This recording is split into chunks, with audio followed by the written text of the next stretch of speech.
As usual, we gathered here today to listen to another dispensation of the Lord Buddha's teaching.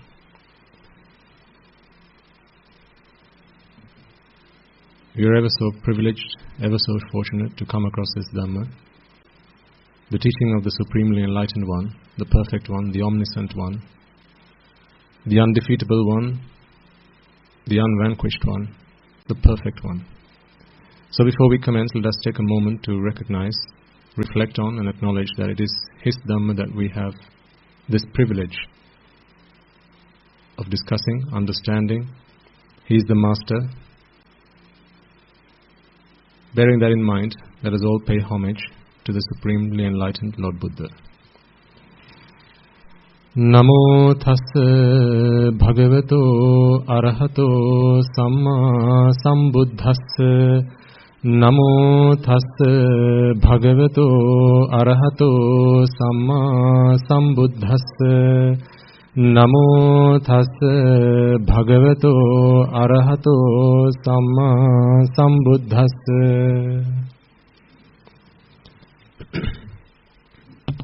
And also before we commence, let's take a moment to observe the 5 precepts. And as usual, I'd like to remind you all that this is another occasion on which we are having to observe the precepts. There will and may have been many times over the past week, or perhaps since you last observed the precepts, where an opportunity arose, you let down your guard, and you let the defilements come into your mind, and your precepts were broken. That in itself is shameful. We must accept that, we must acknowledge that, in the hope that we may never have to observe these precepts ever again, in the hope that through the understanding and comprehension of the Dhamma, the virtue entailed within these precepts become the very fabric of our conscience. Let us take a moment once again to observe these precepts. And when you observe these precepts, I will recite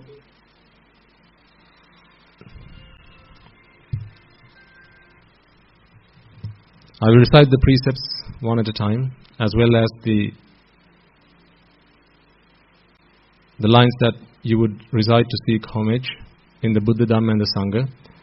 And what I want you to do is pay attention to how the Swamin Wahanse recites them, and where you need to emphasize certain syllables, because otherwise the meaning behind them is lost. So, paying close attention to that, being aware of what it is that you are saying and why you are saying it, let us now take a moment to observe the precepts. Buddhaṃ saranang gacchāmi, Dhammaṃ saranang gacchāmi, Sanghaṃ saranang gacchāmi, Dutiyampi buddhaṃ saranang gacchāmi, Dutiyampi dhammaṃ saranang gacchāmi, Dutiyampi sanghaṃ saranang gacchāmi,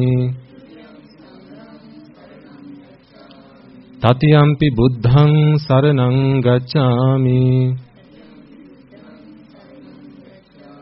Tatiyampi dhammaṃ saranang gacchāmi,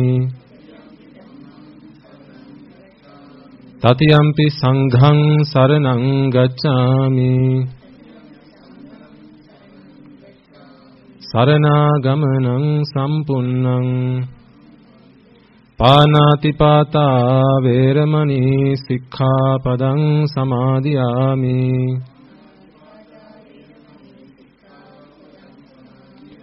Adinādānā vēramaṇī sikkhapaдаṃ samādhiyāmi,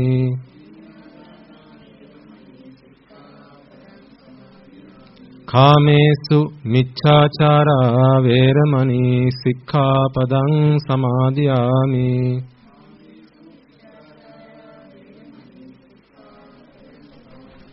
Musāvādā vēramaṇī sikkhapaдаṃ samādhiyāmi,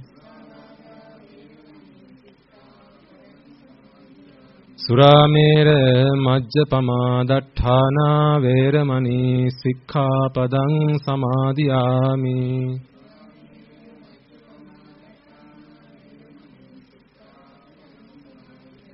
Tisaranena sadding panchasilang dhammang sadhukhang surakkitang katva appamadena sampadeta.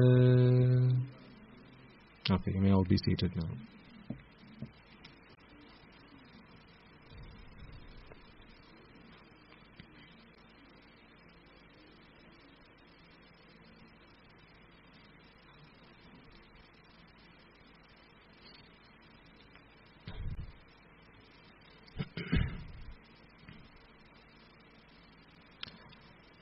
Most venerable members of the Mahasangha, the distinguished gathering, and those who are joining us from across the globe. Before we commence, let us all take a moment to invite all the devas, brahmas, spirits, demons and the dead. Wherever they may be, it is an opportunity for them to rejoice in this meritorious deed, earn and acquire merit. It is also an opportunity for them to listen to the Dhamma, comprehend the Dhamma and attain the bliss of Nibbana. So, before we commence, reminding yourselves of all beings who you will have come across in this infinitely long journey in samsara, your mothers, fathers, brothers, uncles, sisters, nephews, grandparents and so on and so forth. Anyone who might have helped you, assisted you, supported you in a time of difficulty, or perhaps to set your life straight, set your life on the right path. Whatever capacity in which they might have helped you, it is now an opportunity for us to repay those debts that we owe them. It is an opportunity for us to be grateful for whatever that is they might have done for us. Reminding ourselves also that today we have been born human in the blissful plane, but perhaps one of the reasons that we have been able to achieve this goal is that there may have been those who we came across in our previous lives who committed unmeritorious deeds, unwholesome deeds, just on our behalf. And they committed deeds, and in doing so they saved us from committing such deeds. Today, as a result, we have been born in the blissful plane, but alas, they are today in the woeful plane, and they will be there for a very long time, if not for merits that we are able to confer to them. So, reminding ourselves that this is a great opportunity for us to be grateful to all those beings that we have come across in samsara, anyone who will have helped us, supported us, assisted us. Let us invite those beings to join us. If any of them have been born in the woeful planes, may through the power of these merits they be able to redeem themselves from those woeful planes. And for all beings who have been born in the blissful planes, may, through the course of this sermon, they be able to understand this Dhamma, listen to the Dhamma and comprehend the Dhamma, and be able to attain the supreme bliss of Nibbana. So now, as I make this invitation, I request you all, I invite you all to extend that invitation out in your hearts and in your minds. Invite all those beings to join us, witness this meritorious deed, and attain the supreme bliss of Nibbana.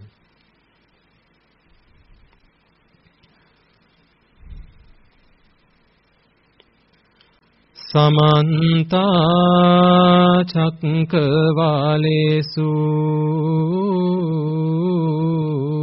Atra Gachantu Devata Sadhammang Munirajasansa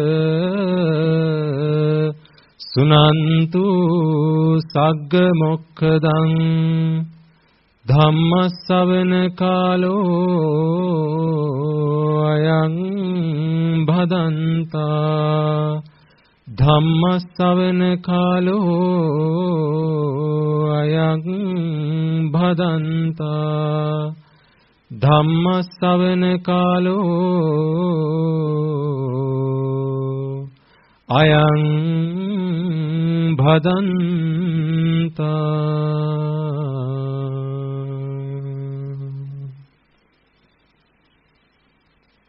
And also, before we commence, let us take a moment once again to reflect on who we were before we came across this Dhamma.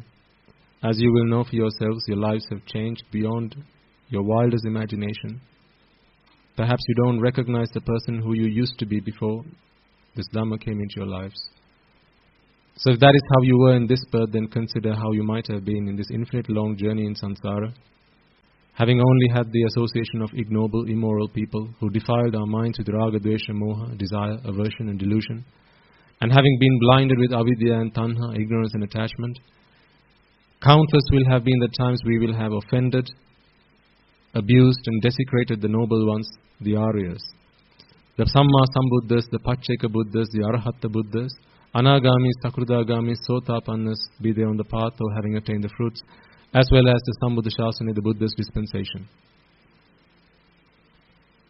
Any words, actions or thoughts of desecration, abuse we might have directed towards them may today block and hinder our progress in the Dhamma. So prior to us commencing, let us all genuinely accept that this is who we will have been in this infinitely long journey in samsara. We have not all been saints in this infinitely long journey.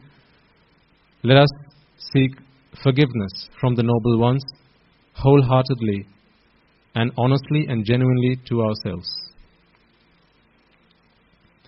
And finally, before we commence, let us all make a firm resolve. May through the course of this sermon, if there are any points of understanding which you are still requiring in order that you may be able to attain the noble attainments. If there are any gaps in your knowledge, in your understanding that you require to fulfill before you can attain those noble attainments, may through the course of this sermon that Dhamma be expounded, and may through the course of this sermon you be able to fulfill such gaps and attain the supreme bliss of Nibbana. So with that firm resolve in mind, I invite you all to prepare yourselves to listen to this sermon.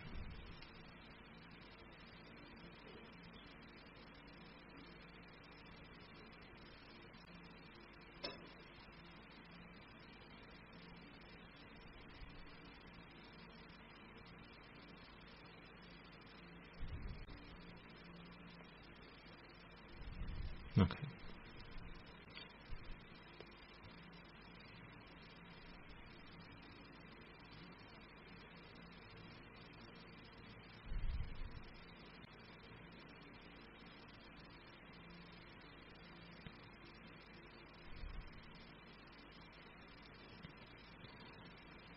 Another week has gone by. You're a week older. When do you count your age? Just on your birthdays? Because that's the only time you grow old, right? On your birthday. Rest of the time you're not aging. Because you wait a year and then all of a sudden you've grown old by another year. It's not been happening through the course of the year. It just happens on that one day of the year. That's how we grow old, isn't it? Well, you know the truth. Another week has gone by. Another 7 days. That's 24 hours of 7. Or 7 lots of 24 hours. Many minutes have flung us by. Time is fleeting by and we don't even know it. Just look back at your past week. How did you spend your time? How much of what you did last week was for the purpose of extinguishing the fires of raga, dvesha, moha versus the time you spent indulging yourself in raga, dvesha, moha? Oh, I'm sure you have lots of excuses. But Swaminatha, but someone came round, visitors, and I had no choice. I just had to go and talk to them about all the stuff I've been watching on TV. They forced me to go to the cinema with them. What can I do?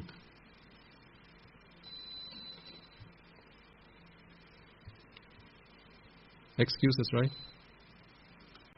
No, isn't that so interesting?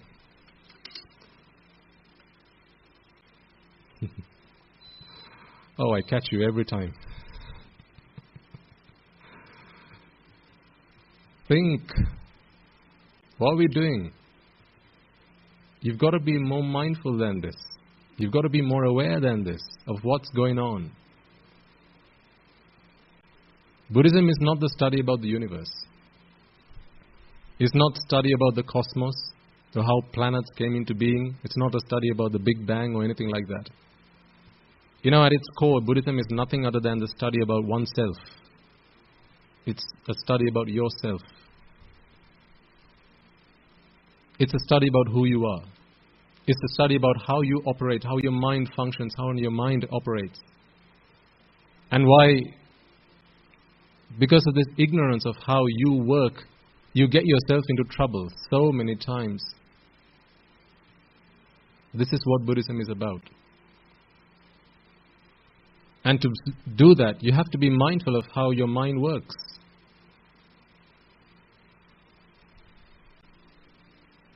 If a sound comes from somewhere, why do you feel the urge to turn your head and look at it? Why do you feel the urge to find out what's going on? Why so much curiosity? You have to find some answers. You can't say just because. Well then, if you ask me, Swamin Hansa, why do I go to hell after this life? Well, I'm going to say just because. Is that alright? Then if you come and ask me, why do I suffer? Why am I always finding myself in stress and anxiety? I'm just going to say, well, just because. Is that a reasonable answer? Will you accept that from me? No. Well, if you don't accept that from me, then I think you should push yourselves a little bit harder. Don't do things just because. That's how we've been doing all these things in our lives. Throughout our lives, we've done a lot of things just because. Have you not? It doesn't take a lot to turn back and look back at your past.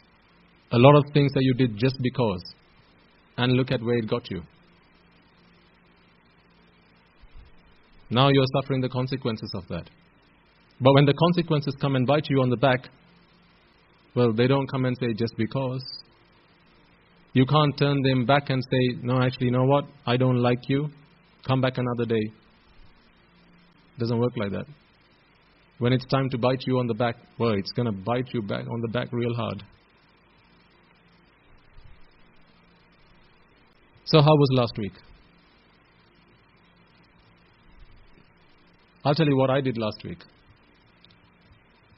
About 6 or 7 hours a day was spent in meditation.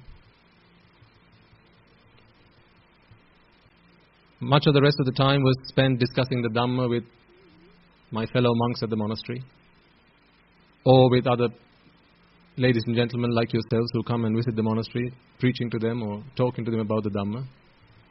So I'm talking about my week, and you can think about what your week was like. Surely you must have done lots of interesting stuff. Far more interesting than how my week would have gone, right? I'm sure.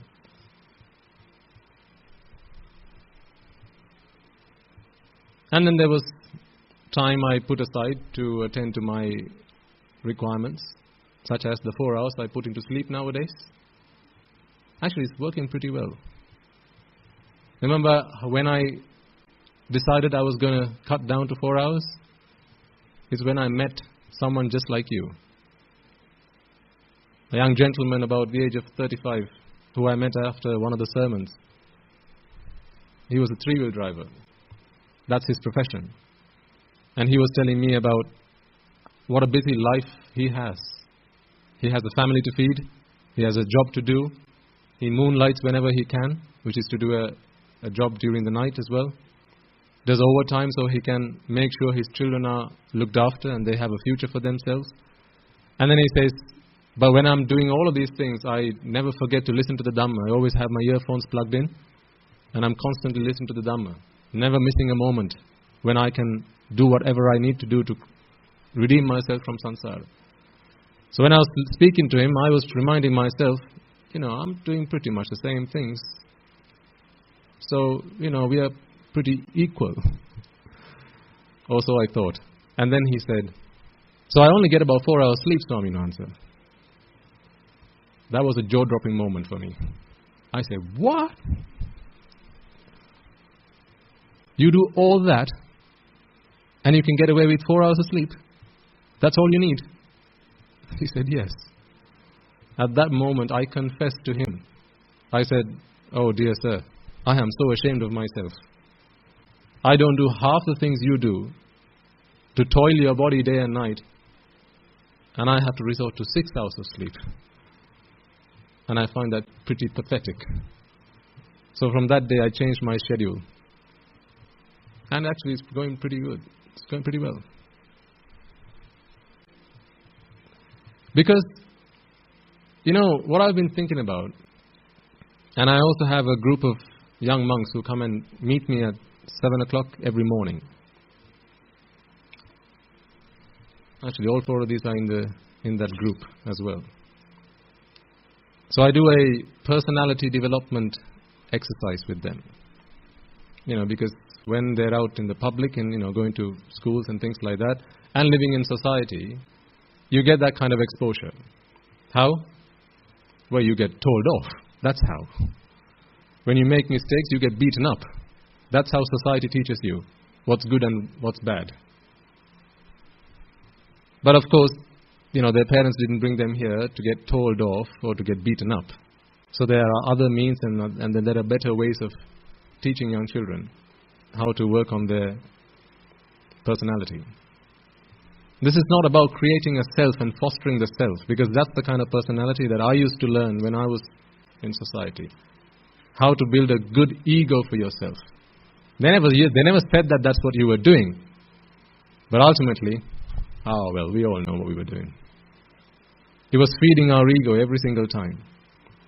Every time you went on LinkedIn and sent an invite to somebody, you were extending your network. Why? I know so and so. So everyone else in your network knows now that you are connected. Woohoo.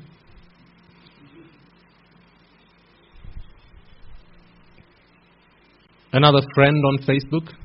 That's always a good addition, isn't it? Another connection. Just so you can show you're connected to other people. All these things feeding our egos. And a lot of skills we learned. How to get the most from your customers. How to trick them, but not even knowing that they're being tricked.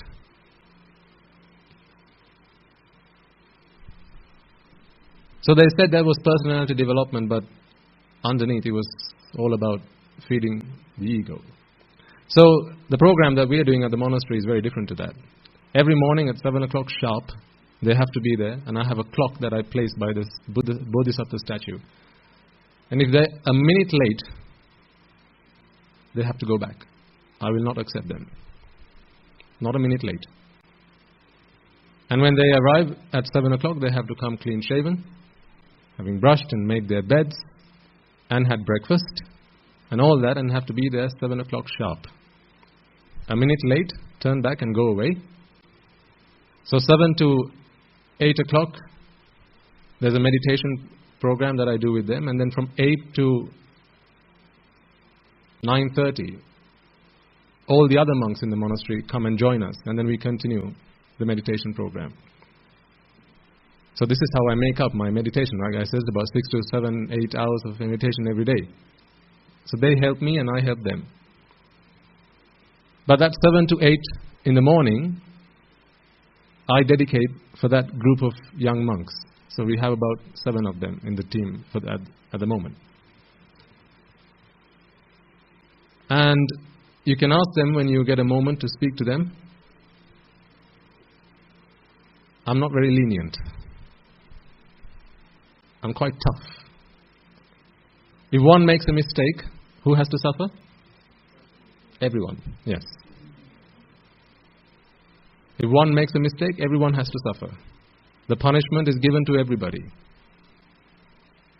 And the punishment involves doing things for the monastery, as well as the Sambuddhashasana, rendering a service of some kind. It could be sweeping the premises,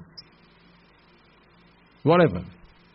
And then everyone from time to time is given an opportunity to stand up on the stage and deliver what they understand about the Dhamma to the rest of the group. And then we pose questions. Difficult ones, not easy ones, not like the ones you ask me. We ask difficult questions. Questions that are intended to confuse them. Did I say I was ruthless? I'm not lenient, not with them. Because I want their parents to be proud of them. I want them to be proud of themselves, not through ego. I want them to understand where they have come, why they're here, what they're here to do, why they came into a robe, and what is the purpose of their lives. So these days they've got a project that they're working on. I've split the team in two. So I'm sharing these stories with you because I want you to consider how you spent your week. This is how I spent mine. And how your children might have spent their week. So we've split the team in two. And each team is expected to come up with 3 different ways of explaining and describing the doctrine, the Nyaya Dhamma. Right? Taking one from a Pruthagdana to a Sotapanna. The key doctrine, the fundamental principles of what one needs to understand to go from being a Pruthagdana to a Sotapanna. 3 different ways. And they have to be creative. So you can't just come up and talk about the same stuff that Guru Hamdanu talks in his sermons or what I've been talking about. You have to be creative. So they can use craft for that if they wish. They can come up with a drama or some kind of video. They can be as creative as they like. So they've been talking to me, over the past week they've come to me with some of the ideas that they've put together as a team. I'm quite impressed, I must say. Perhaps when they materialize, I'll bring them along on a Sunday and I'll ask them to present to you. Would you like that? Because one of those ideas have to be in English as well. That is one of the caveats. They have to present one of those ideas in English, and I'll give them an opportunity, or rather, I'll give you an opportunity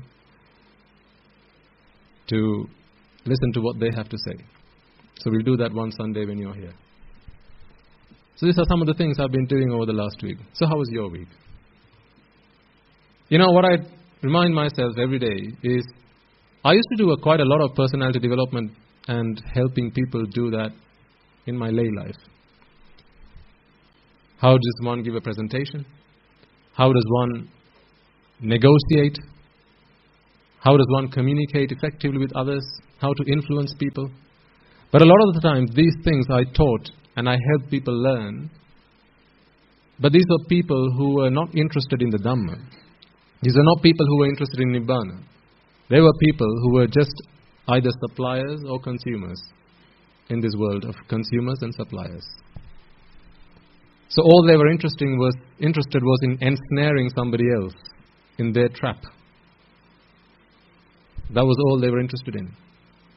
Yes, there might have been a little bit of merit, but now I think every word I say is hugely meritorious. It just happens to be because the purpose is entirely different. Chetanaham bhikkhave kammang vadami. It's the intention with which you do it, you say it. Now I know that there will be a lot of you here who do a lot,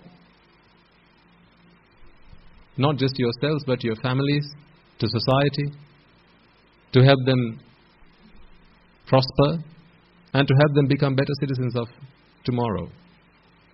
I know that because you come and share those stories with me. And that's great.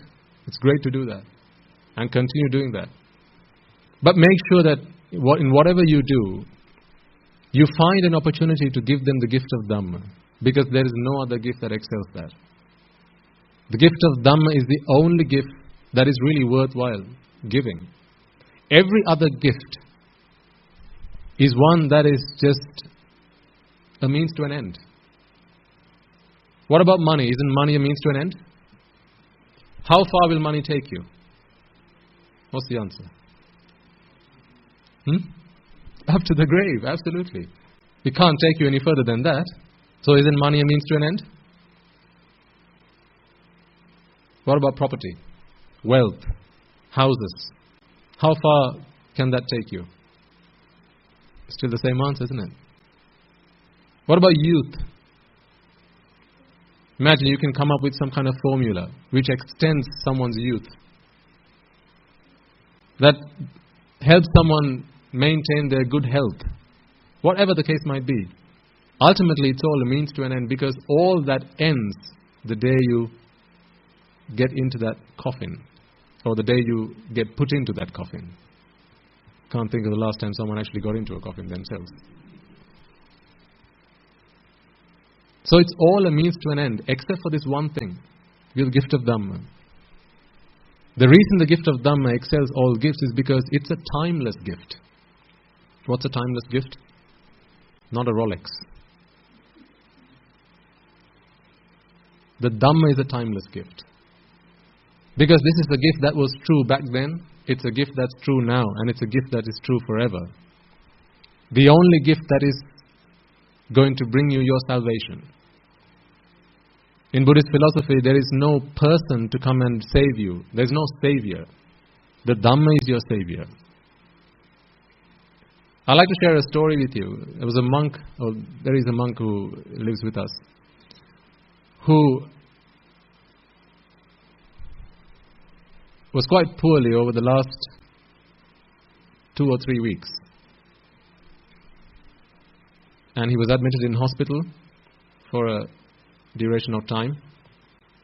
And all our monks visited him from time to time just to make sure he was getting better and to wish him well. You'll see why I'm relating this story to you in a moment. So, he had a really tough time recovering. He was in the wards where they kept a very close eye because it was a serious case of not sure when might be his last breath. So it was that serious. But he's back with us now, he's recovered and he's recovering. But when he got back, he shared with me his time at the hospital, his experience there. He told me about how he witnessed, while he was in bed, a lot of people in neighboring beds passing away. A lot of them crying, weeping and trying to hold on to that last breath, but failing. And how sometimes their relations would come and surround them and cry in their face, "Oh, please don't go away. Who's going to feed me after you die?" Oh. If that's the last thing you've got to say, I mean, that's quite sad, isn't it? Who's going to feed me when you die?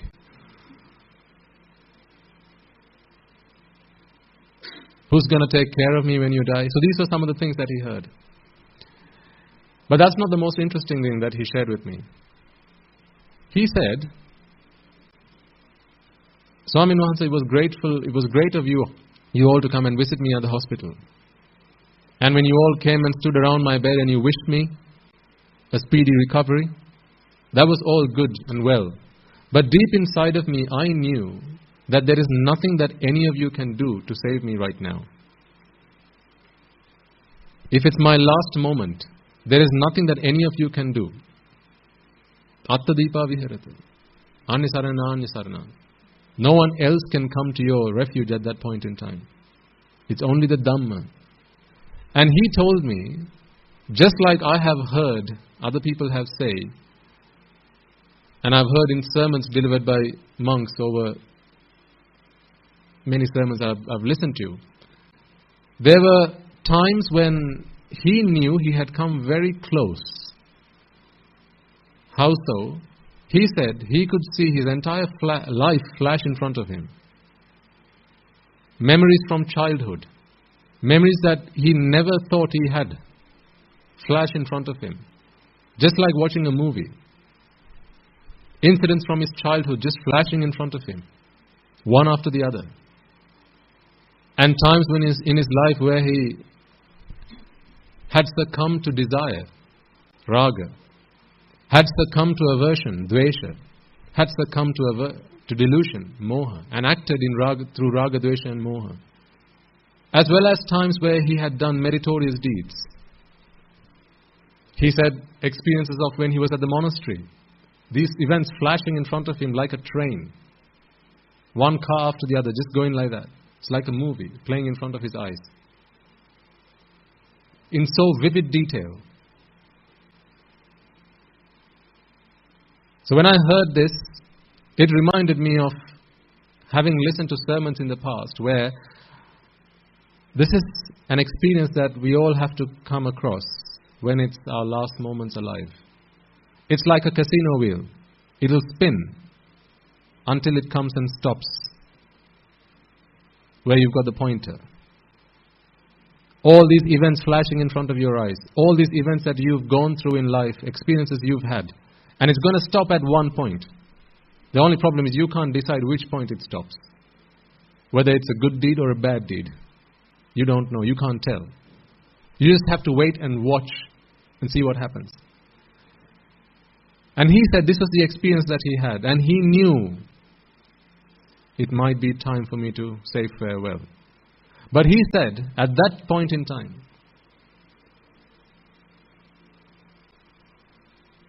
he felt like the Buddha was there in front of him. And whatever event, whatever incident came flashing in front of his eyes, all that he could come to a conclusion was, reject, reject, reject. So his mind was not clinging on to anything. Whether it was a deed that he had done through desire, it comes back into memory, comes alive. But at that point in time, it's as if the Buddha was standing in front of him and going, reject it. There's nothing to hold on to this. Nothing of value to hold on to. It's anicca dukkha anatta. This is not going to bring any pleasure. It's pointless. Let go. Second memory comes back. Again, same. Either good or bad, regardless. Whatever came to his mind, the only thing that happened, this is happening involuntarily. He said he even once tried to deliberately hold on to something, just to test what was really going on, because this is not an experience he had in this life before. So he tried deliberately to hold on to something. He said, I was reminded of the monastery and all these young monks that I've been helping and teaching and giving instruction to. And that came to mind, and I thought, right, I'm going to hold on to this because, I've done good service to the monastery and I live with some good monks, so I must try and hold on to this. Even when he tried to do that, he still couldn't. Because the only answer that keeps coming back is reject. There's nothing worthwhile holding on to.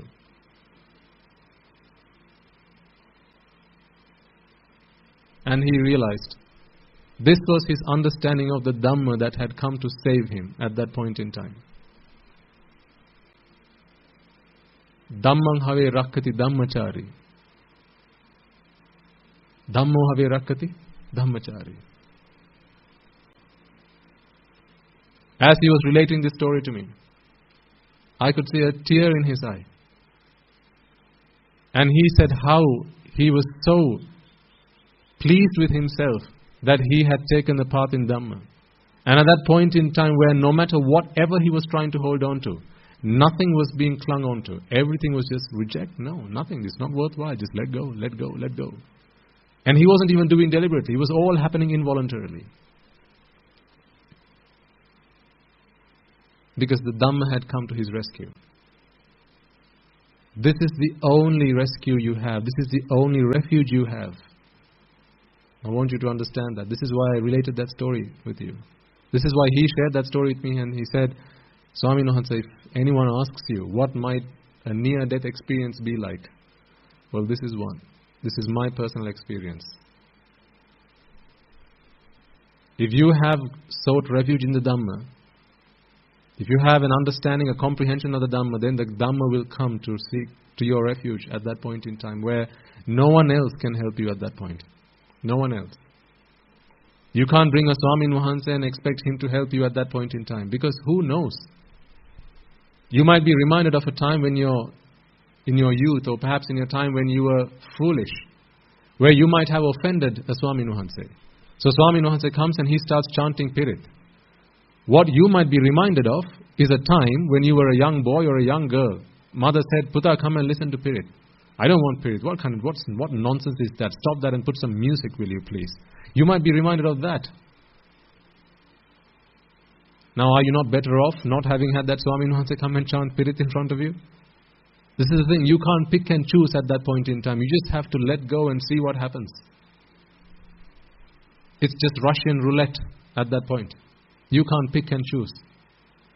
At that point, you are just a victim of karma.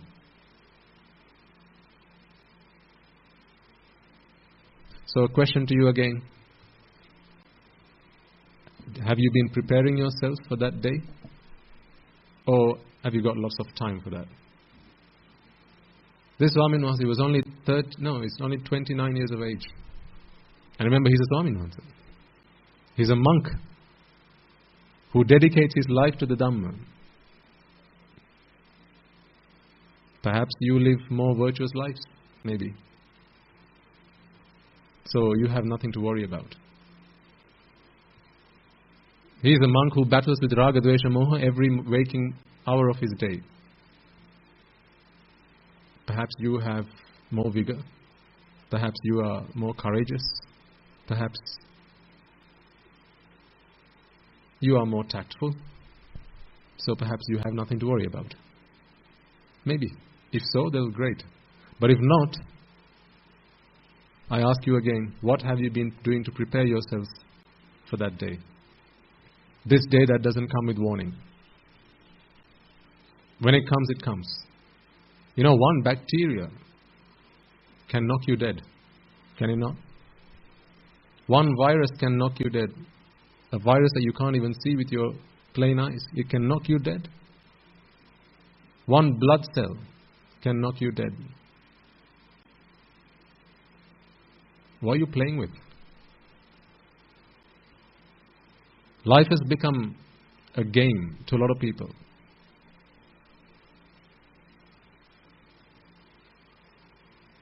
You don't realize how we're all just hanging on to a fine thread. You know, there are many hundreds of thousands of reasons, causes, which keep you alive at this point in time. You're alive this minute. You were alive the last minute. The causes that are keeping you alive this minute are not the causes that kept you alive the last minute. They're different causes. Because cause and effect works right now. Not causes yesterday keep you alive today. Causes this moment keep you alive this moment. So cause and effect is running 24/7 every second. At this point in time, you're only alive because there are causes that keep you alive. There are reasons that keep you alive at this point in time.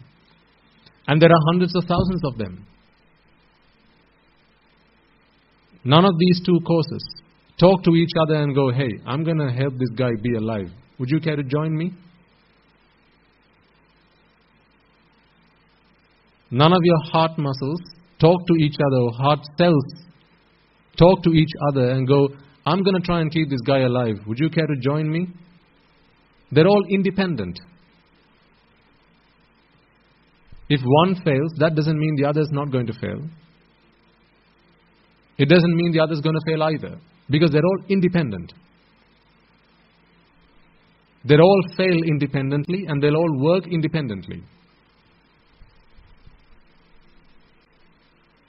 So if you have 100,000 causes that keep you alive at this given time, this given moment, remember, none of them are working in unison. They're all working independently.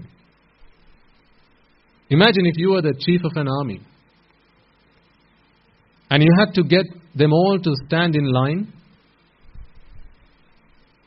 facing the same direction, ready for a march past.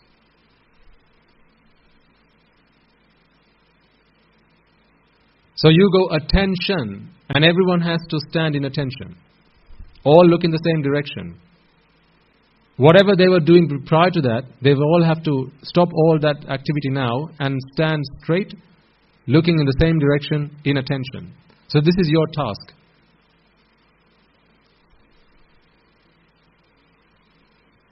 Now if you have 100 people, they're all doing 100 different things. No two people talking to each other, they're all just doing about their own business. How much time is it going to take you to bring all of them and get them to stand in attention, all look in the same direction? 100 people? They're not working together. They're just randomly walking here, there, looking up, down, left, right, just doing their own thing. But you want them all to stand in attention, looking the same direction, and doing nothing else at your command. When you say attention, they have to do nothing else but just stand in attention, waiting for your next order.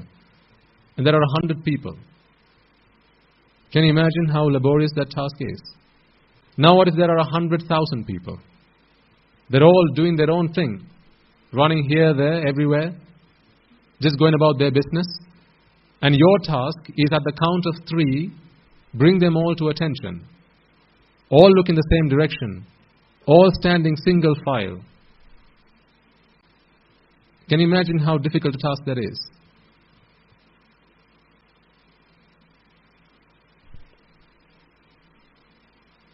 Now similarly, to keep you alive, there are more than 100,000 courses that have to line up in exactly the right arrangement, exactly the right configuration to keep you alive.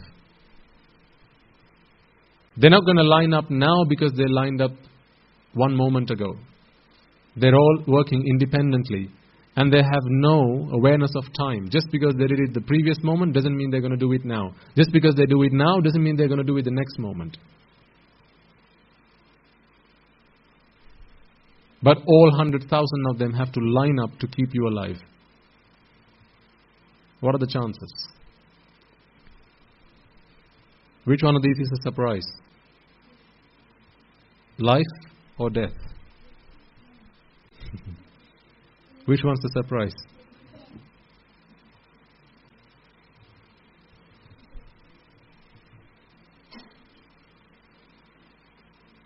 Which one's a surprise?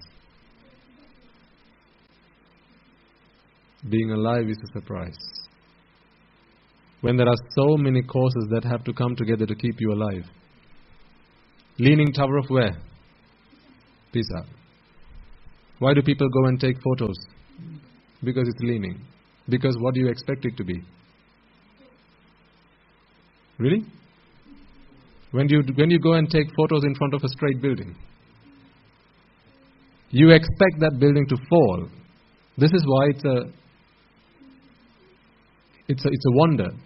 So people go and take pictures in front of the Leaning Tower of Pisa because you don't expect it to be like this. You expect it to be like that, flat. So because it's like this, it is now a wonder. So you take pictures of it. Because logic says it's not practical, it's not possible that you're leaning like that and you haven't fallen to the ground yet. This is why people go and take pictures in front of the Leaning Tower, isn't it? Otherwise, you could go and take pictures in front of any tower. The Leaning Tower is special because it's leaning when it's expected to be flat. Now think about yourselves for a moment.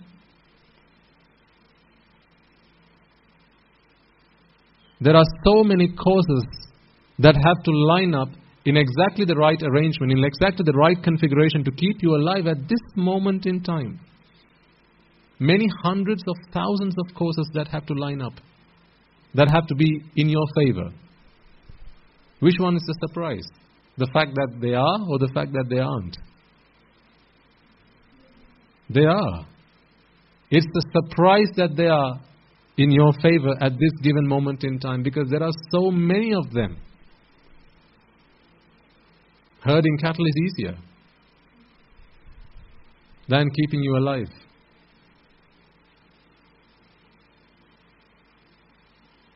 So really, people should not be bothering going in front of the Leaning Tower to take pictures.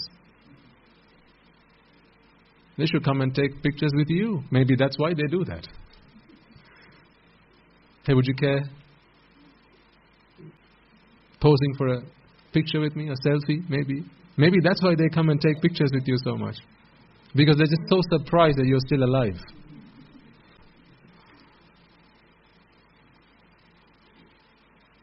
Why do you get surprised when someone rings you up and says, hey, this guy, yeah, he died last night? Why does that surprise you? That's not what should surprise you. What should surprise you is that the guy who called you is still alive.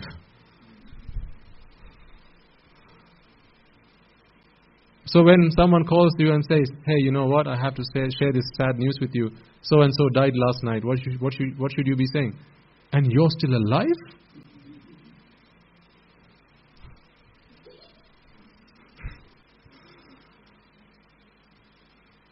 Because actually, if you put it on probability, the chances of you being alive is unimaginable. It's a miracle that you're alive right now. It truly is.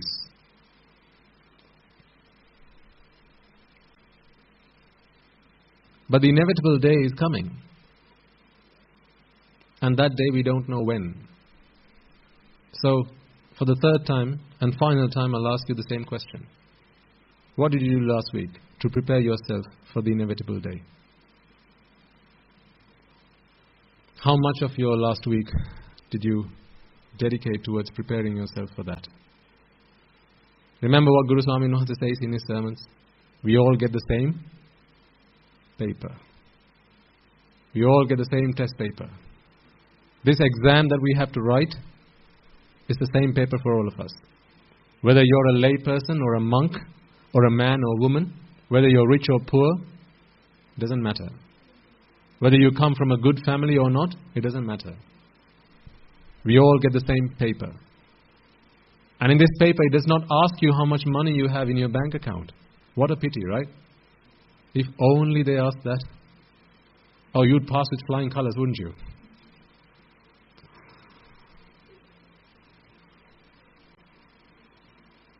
If only they asked you how many countries do you have citizenship in, you'd pass with flying colors, wouldn't you? If only they asked you how much property do you have to your name, how much of the country belongs to you, oh, we'd all pass with flying colors. But what a pity, that's not the question they ask you. The only question they ask you is, how much raga, how much dvesha, how much moha do you have left? Then tell me, if you are leaving with this world with the same amount of raga, dvesha, moha with which you came into this world, what has been the purpose of your existence? What has been the purpose of your human existence? If you're a dog, you have an excuse. If you're a pig, you have an excuse because you can't do anything about it. If you're an animal, you have an excuse. I won't fault you. But you're humans. You're living, breathing things with intelligence. You can do things to change the direction of your life overnight if you so choose to do it. You can hear what it is I'm saying. You can understand, you can comprehend. You can choose right from wrong. You can decide what happens in your lives. And yet, if at the end of that life, you are going to tell me, I'm going to go away the same amount of raga, dvesha, moha I came into this world with, what has been the purpose of your human existence? Are you any better than a dog? Are you any better than an animal? Am I saying you're dogs? No, that's not what I'm saying. This is what you will feel when that day comes. When you're on your deathbed and the last moments are ticking by, when that reel starts to play in front of your eyes, it doesn't come with warning. You'll have your eyes shut and all of a sudden you'll see this film flashing in front of you, like a train that's just coming from nowhere.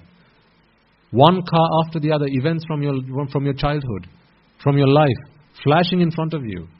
And you can't choose where this train's going to stop.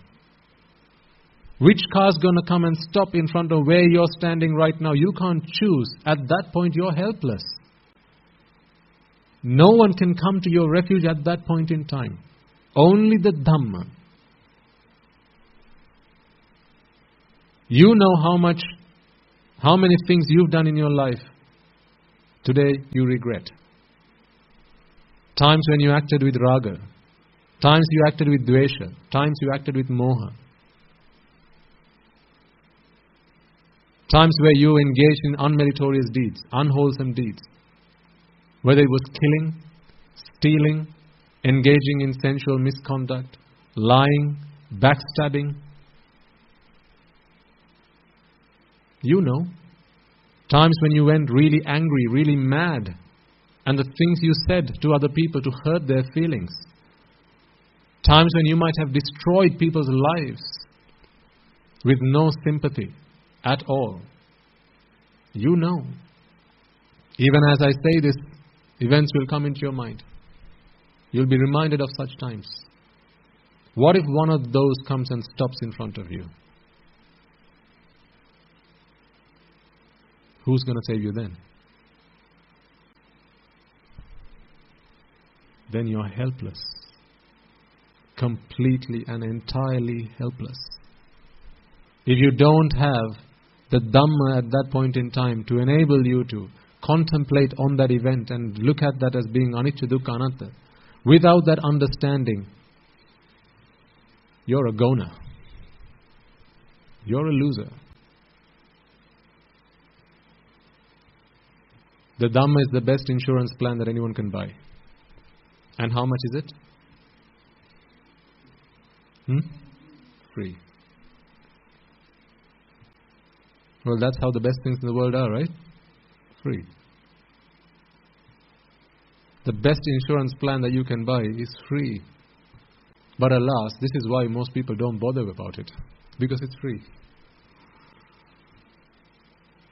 If the Dhamma was sold to you at a high price, I think people would be more interested. Wouldn't you think so? If we charged you for one of these sermons, 10,000 rupees a sermon, 20,000 rupees a sermon, 25 or 30,000 rupees, 50,000 rupees, I mean, heavens, it's in English. 80,000 rupees a sermon. I think there'd be a lot more demand. Don't you think so?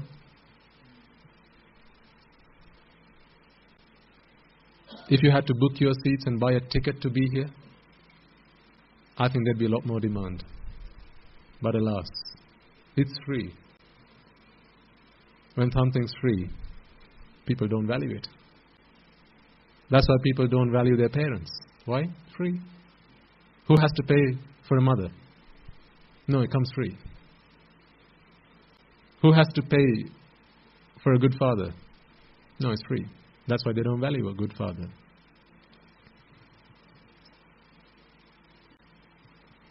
That's why a lot of people, they value their tuition masters more than they value their school teachers. Why? One you have to pay a lot for, the other is free. But some of the best teachers in the country are public school teachers. I know, because I went to public schools. Free. Some of the best doctors out there, they don't charge a penny. They do it out of the empathy that they have for all living beings.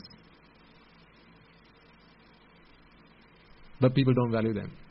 Because it's free. Are you one of them? Have you lost value in the things that you have because it's free?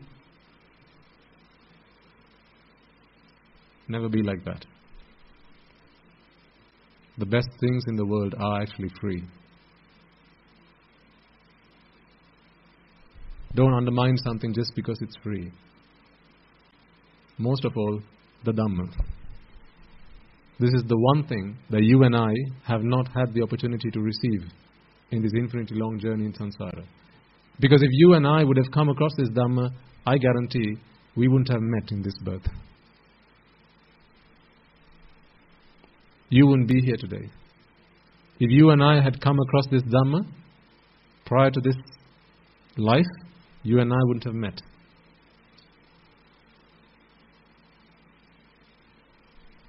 So don't undermine something just because it's free. Embrace it. That's why a husband doesn't care when a wife treats him well. Because it's free. He doesn't have to pay for it, so it's free.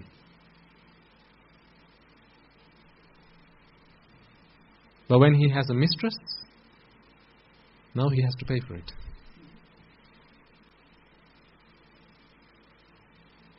Now there's value. Now you can measure words in rupees, in dollars, in pounds. You can measure them. One word, how much for a word? How much for an hour? You can measure it now. But when you have a good wife, it's free, so no value. When you have a good husband who cares for you, who looks after you, it's free, so don't care. Don't think twice about what you're going to say next and how it might affect them. Why? Free.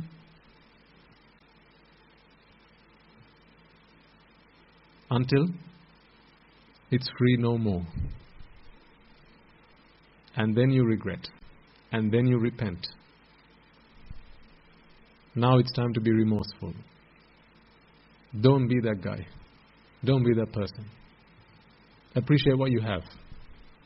Appreciate what you have, not because that's so good and you want to be back in samsara to go through that again and again and again.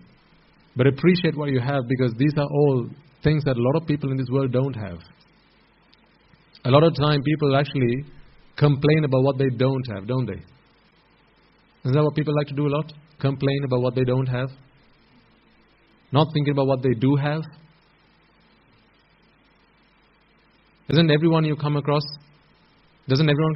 complain about the economy? About the weather? About politics? Yes. Everyone's complaining. Because they don't realize what they have. They don't realize that there are a lot of other countries where they couldn't get out and walk on the street and be guaranteed that they'd come back home alive. They don't realize that. They've forgotten all that. People complain about the police, about the armed forces. Oh, they shouldn't be like this, they should be like that. They're so corrupt. People don't realize that the reason that you can go to bed at night and not worry about what's going to happen is because there's the armed forces out there who keep guard, who guard our nation with their life. People don't realize that. So people complain. People just moan. People complain about the economy. This is always pointing the finger outwards. That's what it is, time and time again. Pointing the finger outwards. The problem's not with me, the problem's out there, so fix yourself. A lot of people complain about their schools.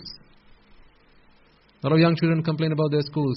My school is not a good school. My teachers, they're useless. They're not even in class half the time. Chances are your teacher's not in class half the time because you are not in class half the time. Who's the teacher going to come and teach? Desks and chairs? Or the blackboard? Sometimes you're there in person, but you're not there in mind. So what's the teacher going to come and do in class?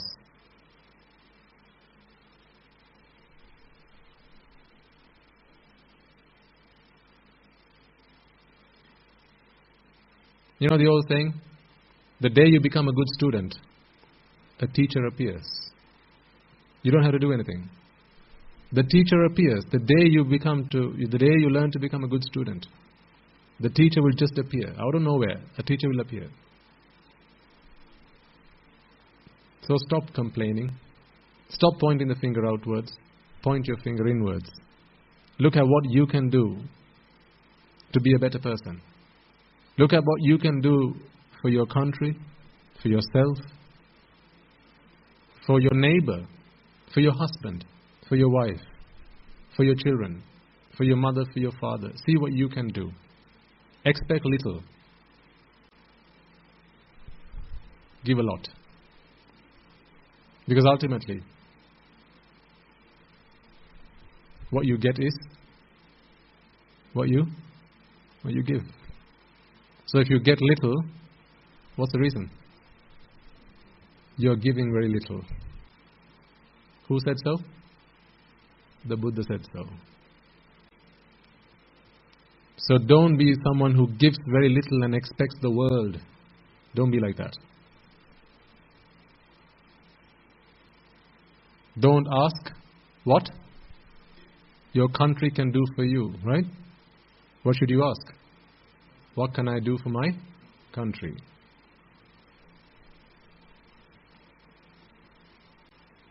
We need to talk about these things from time to time as well, not just anicca dukkha anatta. Because this is what's going to give you a good background, a good foundation. If you don't realize the value of things you have, And again I say, this is not value in terms of, hey, lovely, I just want to keep coming back in samsara. This is the best husband I've ever had. I want to keep coming back into samsara for you, my darling. That's not what we're talking about. Because that is the most foolish decision that anyone can ever make. Remember what we talked about last week? No one loves you. They just love themselves.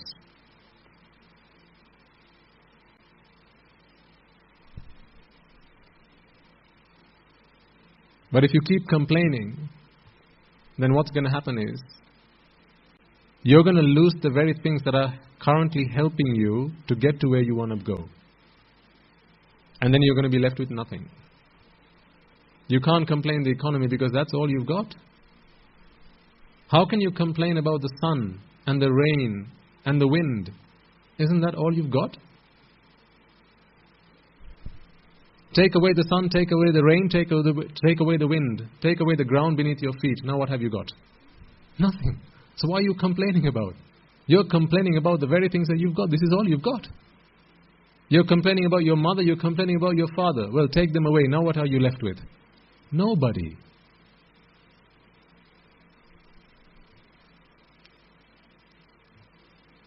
So don't be a complainer. Be someone who's grateful for what you have. Expect little and give as much as you possibly can. Okay. Let's come back to the Dhamma, Anicca Dukkha Anatta. That's what you're here to hear, right?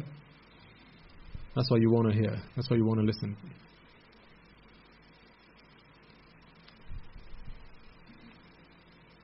You know, we've been talking about pleasure and how pleasure is what? Which of these two is pleasure? Something you can find in an object, or is it, what is it?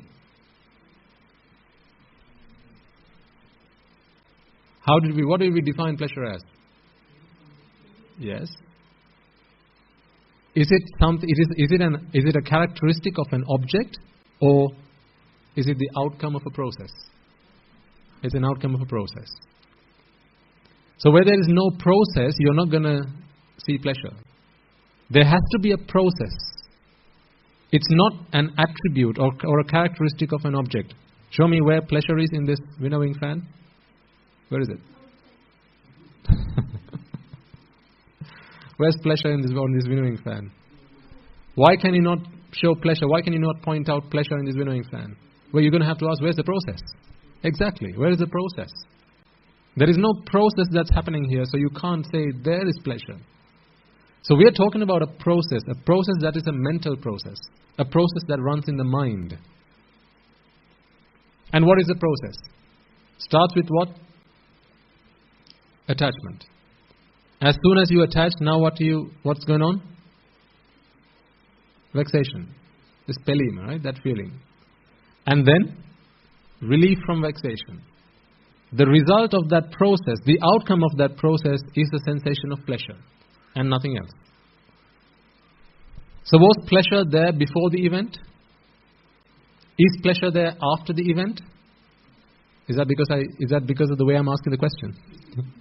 Okay, let me put it this way. So pleasure is there before the event, isn't it? No, it's only there after the event, right? So where is pleasure then? Where does pleasure manifest? It's during the process. Simple example, headache. Before the headache, before you even begin to feel a headache, do you sense pleasure? No. Well, you should be sensing pleasure right now if you don't have a headache. Now you have a headache. Do you sense pleasure? No. You take a paracetamol and the headache is cured. So let's say it's cured at 12 o'clock. Now it's 1 o'clock. Do you sense pleasure? No. Because before the headache, it was before the event. At 1 o'clock, because the headache was cured at 12, now it's 1 o'clock, it's after the event. Or even 1 minute past 12, that's still after the event. So at neither of these 2 points are you going to sense pleasure. Pleasure is nothing other than the relief from vexation.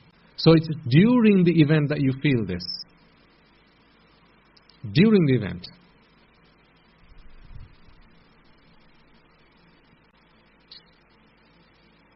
Does that make sense?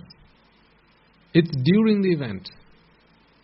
Let's say you've got, another good example would be, you've got a rash, let's say on your palm, and it's feeling quite itchy. You haven't started itching it yet. Pleasure? No, that's painful. You itch it, or you scratch it rather, and then after you've stopped scratching it, how do you feel now? Is that pleasure? No. But while you're scratching it, now that's pleasurable, isn't it? That's pleasurable. So it's during the process that you experience this sensation of pleasure, because it is the outcome of a process, and once the process stops, now the outcome stops as well. This is the point you need to understand here. Because it's the outcome of a process, that experience can only be sensed while that process is still running.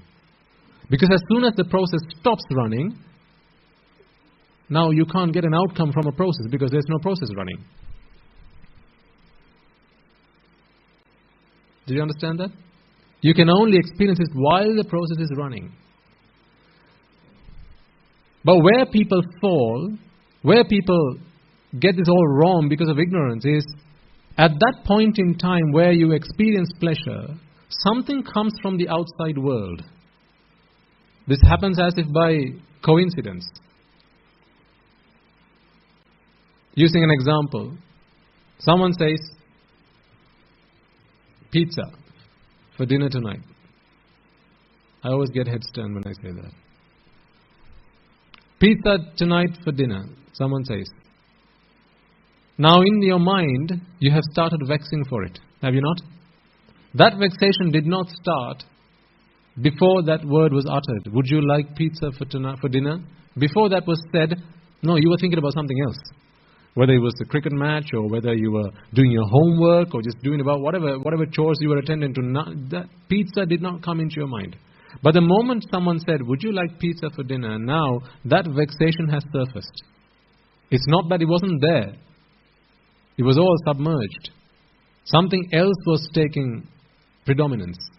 But now, whatever else has been submerged, and this has now taken predominance. So this has now surfaced. Pizza. Now, someone brings pizza, and it's time for dinner. As you're eating this, as you're sensing the taste of pizza, or the smell of it, or the look of it, this is all you can get from pizza, right? Can you get anything else from pizza? It's got to either be the look, or sight of it, smell, taste, and touch. Does pizza have sound? No, there's no sound to pizza. But these four things you get from a pizza while you're eating it. And while you're eating it, now a process is being run. What is the process that's running right now? Relief from vexation. This is the process that's running right now. Relief from vexation is running at this point in time, and therefore you're sensing pleasure. But this is the curse. It's a real pity that this is happening at that very point in time where you're sensing pleasure.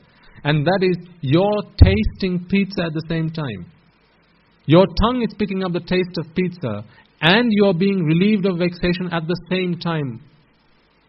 Because these two events are happening at the same time, ignorance tells you it's the taste of pizza that relieved me from vexation. But as we discussed last week, pleasure cannot come from the outside world. Because the moment someone says, would you like to have this? Now you start looking for it. You're seeking for it. You're searching it. When can I have it? Can I go online and order it now? Where's your card? Can I order it now? Now you're searching it. Now you're looking for it. Now you just can't wait for it. It's like this search engine inside of you has just kicked off. It's going looking for it. Imagine this, to give you an analogy. Have you heard of metal detectors? There are machines that can detect metal, right? So imagine you've dropped something on the ground and it's something gold. Okay? Because it's in the sand, you can't see it. It's blended in with the color of the sand. Now to find this, you need a metal detector. So what you do is you go grab yourself a metal detector and you switch on this machine. Once you switch on this machine, imagine there's some kind of motor that's running inside. Whatever the mechanics of this machine is, it's now running. Because it's running, it's consuming energy, and let's say this is heating up slowly but gradually. It's heating up. So now you walk around with this metal detector until it gives you a beep. Tick, tick, tick. So metal has just been located. As soon as you find your metal that you have lost, what can you do to this machine? Switch it off. When you switch off this machine, now the machine starts to cool down. Right? Do you have to keep this machine on after you found your metal? No. The moment you find your metal, what you were looking for, you can now switch off the engine. You can switch off this machine. So what this machine that heated up previously can now cool down. That is the sensation of pleasure. It's not the metal that you found that brought you pleasure. You had been running this machine for a long period of time looking for whatever you had lost. And that was tiring on the machine. Now this machine, according to this analogy, you've got to put your mind into this machine. This machine that I talk of in this example is really your mind, because your mind is what is looking for Rupa Vedana Sanya Sankara Vijnana. Constantly going looking for it. Because you're attached to it. Whatever you're attached to, you're constantly seeking, you're constantly looking for. But the moment you find what you're looking for, do you have to keep looking after that? Do you have to keep searching? No. When do you stop typing into Google? After you've found what you're looking for. Do you still keep typing in after you found what you're looking for? No. Say you want to find out the Independence Day of Sri Lanka. You type in Independence Day of Sri Lanka. And the result comes up. Do you still continue to type Independence Day of Sri Lanka? No, because you found what you were looking for. Therefore, that activity of seeking, activity of searching can come to a stop. When that activity comes to a stop, remember, this is an activity that was quite tiring. It was stressful. No one likes looking for something that they've lost. If you really enjoy looking for something you have lost, how much you spend your weekends? Losing things, absolutely. Just go to the park with your child and go, Puta, I'm going to close my eyes now. Go run and hide somewhere. And what Ami is going to do is come and keep looking for you. Let's play hide and seek. That's how you'd spend your weekends. But you don't enjoy looking for something you've lost. This is why you say when you go out, Buddha, don't let go of my hand, hold tight. Because you don't enjoy that feeling of having lost whatever you're attached to. Remember, I think last week or the week before, someone asked a question about eating cake. Why is it after you've eaten cake for a period of time, that process is no longer enjoyable? Why is cake no longer enjoyable after you've had it, had a few mouthfuls? So if you remember, the explanation that I offered you was when the mind is in vexation, and when cake is being presented to the mind, remember it has to come through the brain, as we talked about a couple of weeks ago, and I drew it out in a diagram and showed you right through the process. When you're taking in cake through your mouth, so your tongue is tasting cake and your brain is sending Rupa Vedana Sanya Sankara Vijnana, packets of Rupa Vedana Sanya Sankara Vijnana to your mind, now your mind is receiving whatever it was vexing for. Right? Because it's coming constantly, now you lose value in it. Because it's just there. Every time you ask for it, it's there. Whenever you ask for it, it's there. Then the value that you give it starts to diminish. It's just like the value that you give to your family.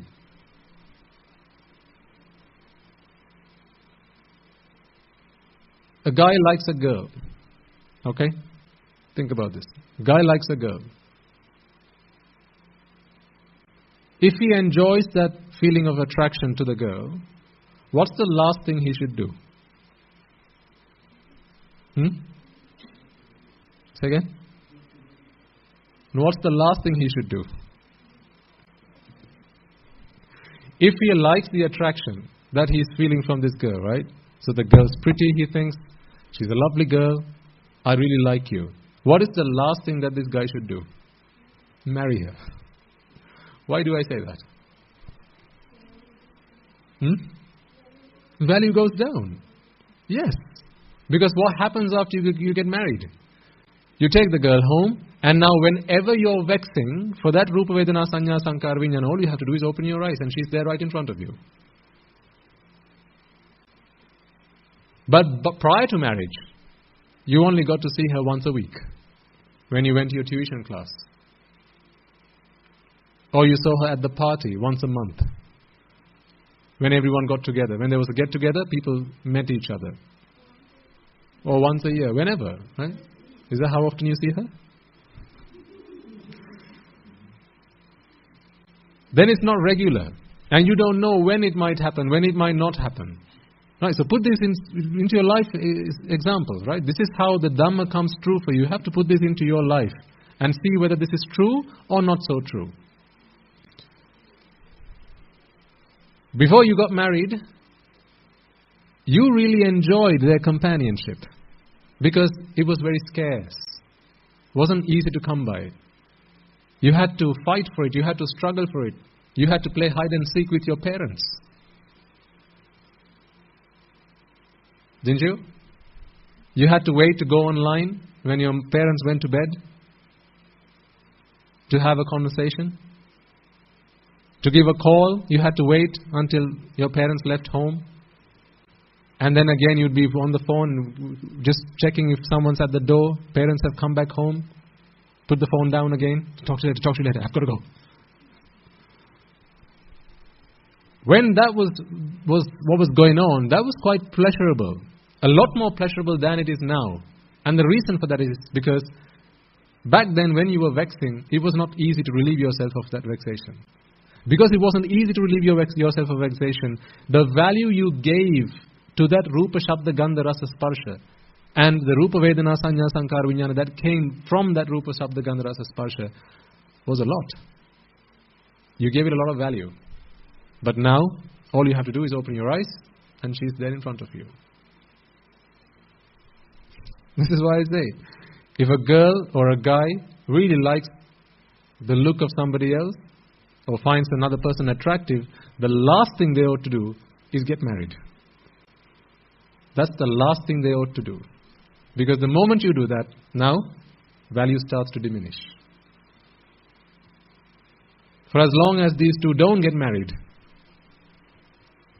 they will live happily ever after.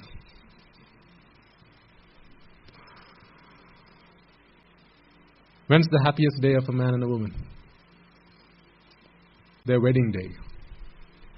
That's the happiest they'll be in their lives. From that day forwards. Well, you know. You must have lived in the same world that I did. So you know. Put this into your, it sounds funny, but there's a deep Dhamma that we need to understand from this. There's a very profound doctrine that we need to understand from this. Why is that the case? Why does it happen like that? Like I said, Buddhism is not a study about the outside world. Honestly, it's a study about yourself. So this is the time when we have to ask ourselves, why is my mind like that? Before I got married, when I got to see my wife or my wife who was to be my wife, my fiancée, when I only got to see her once a week, those moments were so precious to me. I delighted those moments. I waited, I counted the days and hours and minutes waiting for that moment to come. But now, it's not so much. Why is that? So, study about yourself. This is self-study. Why is that? Because what's happening now is, whatever Rupa Vedana Sanya Sankara Vijnana you're vexing for, you're being relieved of that constantly. Because it's there right in front of you. No scarcity. Yes, it's supply and demand, isn't it? So to get married to them is a false economy.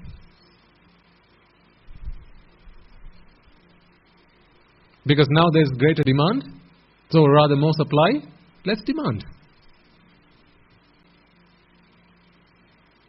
So one day when your child comes and says, Ammi, I've seen this girl, I really like her.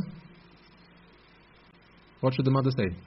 Puta, whatever you do, don't get married. Because until then, you will live happily ever after. This is the truth. Now you know why. Because otherwise, people have these problems in their lives. My goodness, number of times that couples come into the monastery and they talk about how living with their spouses become, hell on earth. But that's not how they used to be. That's not how they used to be. But why is it now? They come and ask me. I'm not an expert on marriage, but I know a thing or two about how the mind works because of the Buddha's teaching. So when you apply the principles of the Dhamma into that situation, it ticks all the boxes. Yep, time and time again.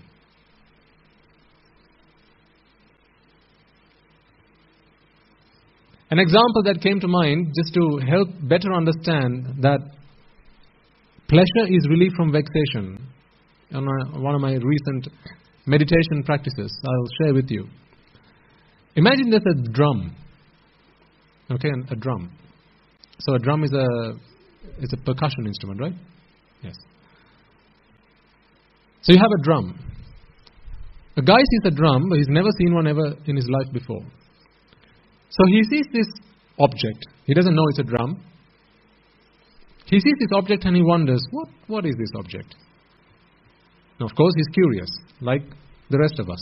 So what he does is he walks up to this instrument, which we know is a drum, but this guy doesn't, because he's never seen one ever in his life before.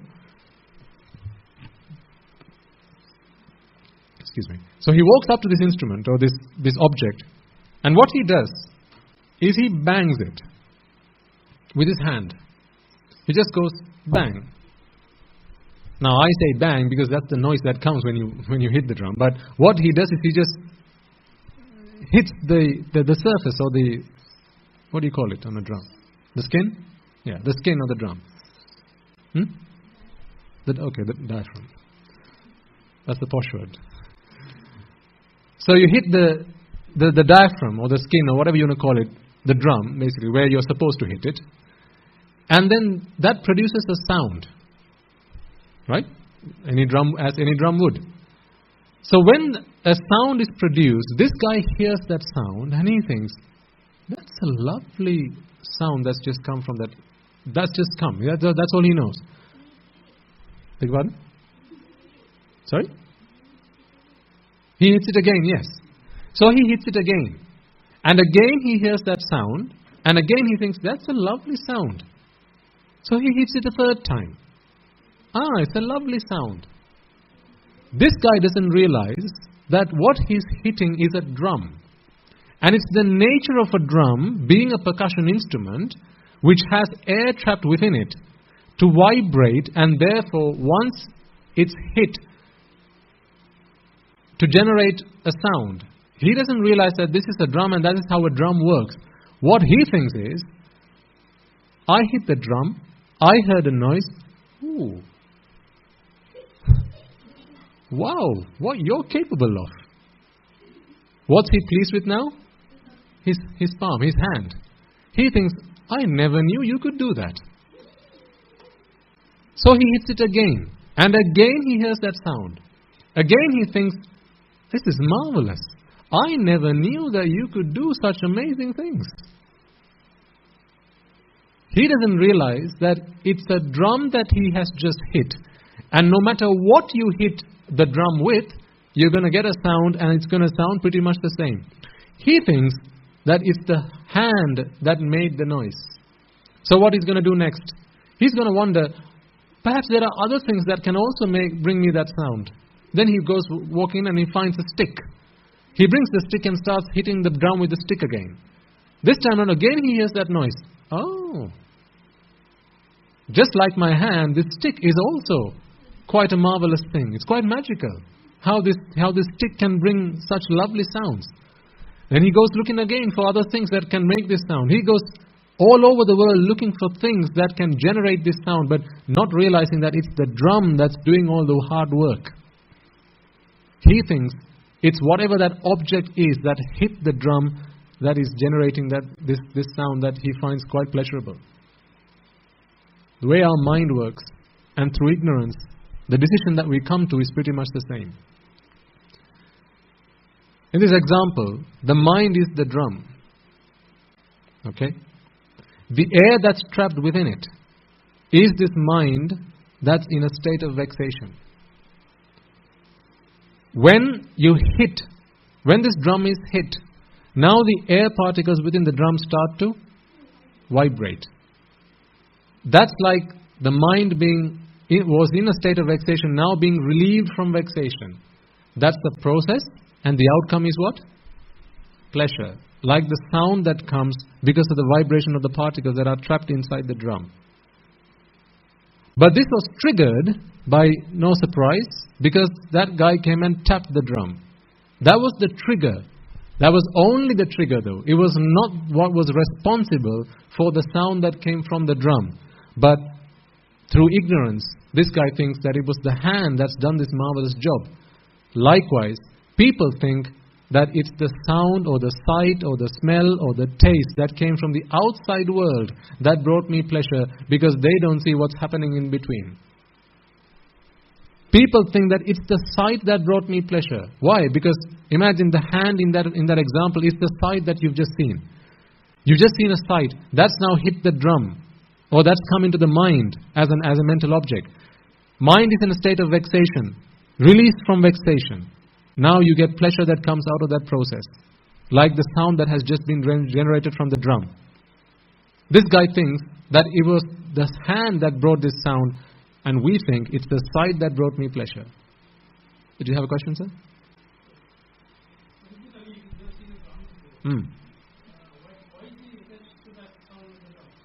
Okay.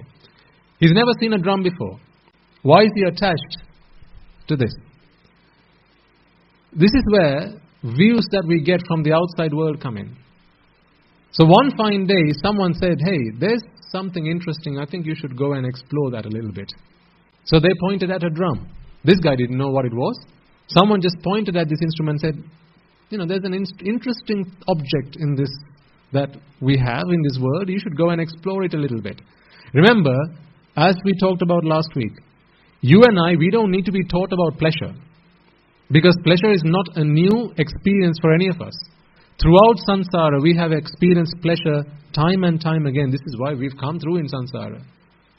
For pleasure. For the purpose of pleasure, we've come through. So you don't need to teach somebody about pleasure. We can all experience that. The only thing that someone needs to be told of is there's yet another object that can bring you pleasure. So someone points at the drum and says, that object over there, that can bring you pleasure. So now this guy walks up to it. And now he starts interacting with that object. Just like you interact with all sorts of objects that you come across in the world. The first day you saw a flower in your life, you started an interaction with it, did you not? That's why you opened your eyes and you saw the color that came in through your eyes. That wasn't enough. You walked up to it. You touched it. You're continuing your interaction with it. Then you held it to your nose. Now you can smell it. And for some of you who might have been quite adventurous might have put it on your tongue just to see what it tastes like. This is all interactions that you're having with the outside world, but the reason you walked up to it is because someone said, flower. Interesting object. Go and have a look. And it might not necessarily have been flower in particular, but growing up we just learned that everything in the world we need to go and study, we need to go and explore, we need to go and understand. Be curious, people taught us, didn't they? Have you not been taught to be curious? Didn't we learn that at school? Be curious about the world. learn about the world as much as you possibly can, go and explore, make an adventure out of living life. But it's such a shame that the moment you are experiencing relief from vexation, at that moment in time, something comes in through your eye. A sight comes in as well. And what a pity, these two you join up. They are independent, they are not related. But through ignorance we join the dots and we form a bridge between these two. And then come to the conclusion, it's the sight that brought me pleasure. It's the sound that brought me pleasure. The taste, the smell, the touch that brought me pleasure. But it wasn't them that brought pleasure. It was relief from vexation that brought pleasure. This is why, like the drum, it doesn't matter what you use to strike the drum. For as long as that process is run within the membranes of the drum, you're going to get a sound. Yes or no? For as long as the particles within the drum, the air particles within the drum will vibrate, it doesn't matter what triggers it, does it? No, you throw whatever you want at it. Whatever you throw at it, whether it's a rock or a stone or whatever, you throw at it, or a brick. For as long as you're not going to damage the membrane, whatever hits that membrane, whatever hits the skin or the diaphragm, it's going to trigger that process. And the process is going to be the vibration of those particles. And as a result of that, a sound is going to be generated. So it's the process that brought the sound, not the trigger. The trigger only kick-started the process, that's all. It was complementary, yes. The outside stimulus was complementary. Without it, the process wouldn't have run. But that's not what was solely responsible for the sound that came out at the end. Do you understand the example I just talked about there? So this is what we need to reflect on continuously. The reason that we are attached to this world is because of pleasure. Remember, you are attached to the world. You're not attached to pleasure. You're attached to the world, but because of pleasure. So the two questions to ask: beautiful flower. You're attached to the flower. So if you ask what, it's the flower. If you ask why, is it because it's a flower? It's beautiful. It's the why that we need to fix. Lose a reason to love, and you will not be in that relationship anymore. The reason that you're in a relationship is because there are things that you are attached to. Remove them out of the picture, you're no longer going to be in that relationship. Any kind of relationship. It can be a personal relationship, it can be a business relationship, any kind of relationship. So, don't we have relationships with all things in this world? Flower, what do we have with a flower? It's a relationship.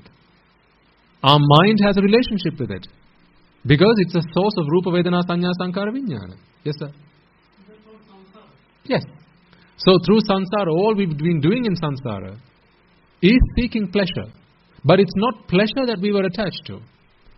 You attach yourself to Rupa Vedana Sanya Sankara Vijnana, but the reason for that is because we think it brings us pleasure.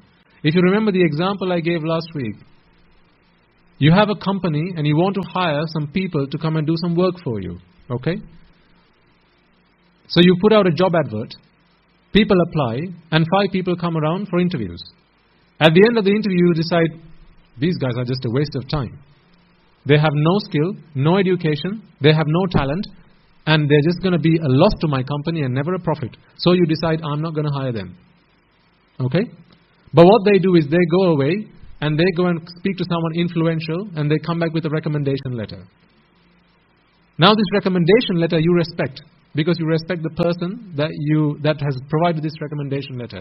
Based on the letter, what are you going to do? You hire who? The recommendation letter? No, you hire the 5 people that you rejected initially.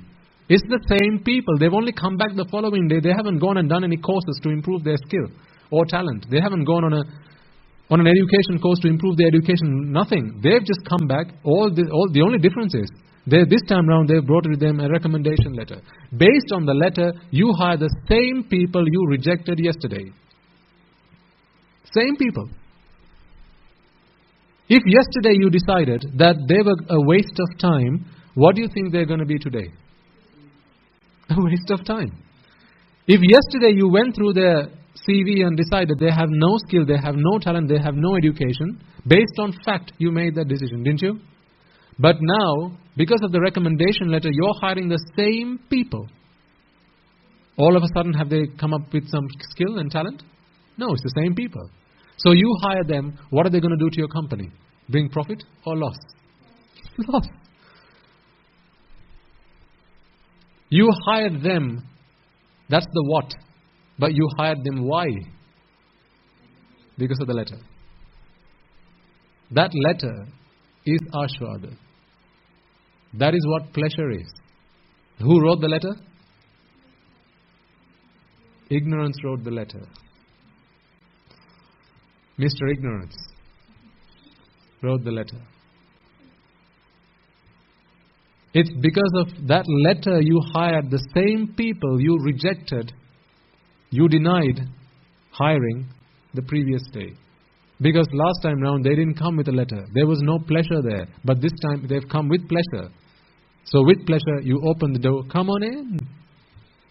But they're only going to cause you so much trouble. Never any joy. They're not going to bring you any happiness. Because the same people you rejected yesterday. So who are these 5 people that we are talking about here? Indeed. Rupa Vedana Sanya Sankara Vijnana. They never bring us pleasure. Because they have no pleasure to offer. The letter says they are very skilled. They're very talented. They're going to make a lot of money for your company. That's what the letter says. But you know their skills, their CV says an entirely different story. If you had known any better, would you have hired them? No. If you had known any better, you wouldn't have hired them. But because of the letter,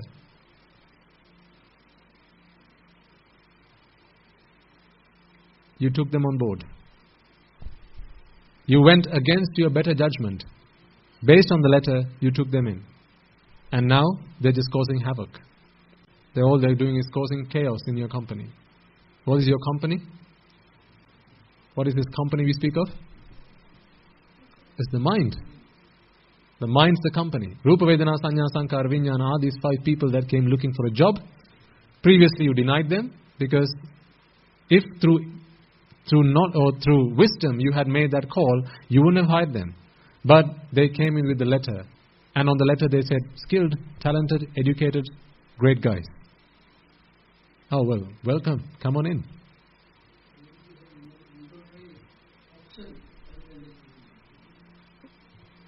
Because we are ignorant. So remember, the letter was written by ignorance. The mind suffers from ignorance. Because ignorance is not something that comes from the outside where we can look at it and go, that's ignorance, so I'm not going to accept it. It's intrinsic. Ignorance is part of the very fabric with which this mind has been woven. For as long as ignorance prevails, you're always going to make the wrong choice.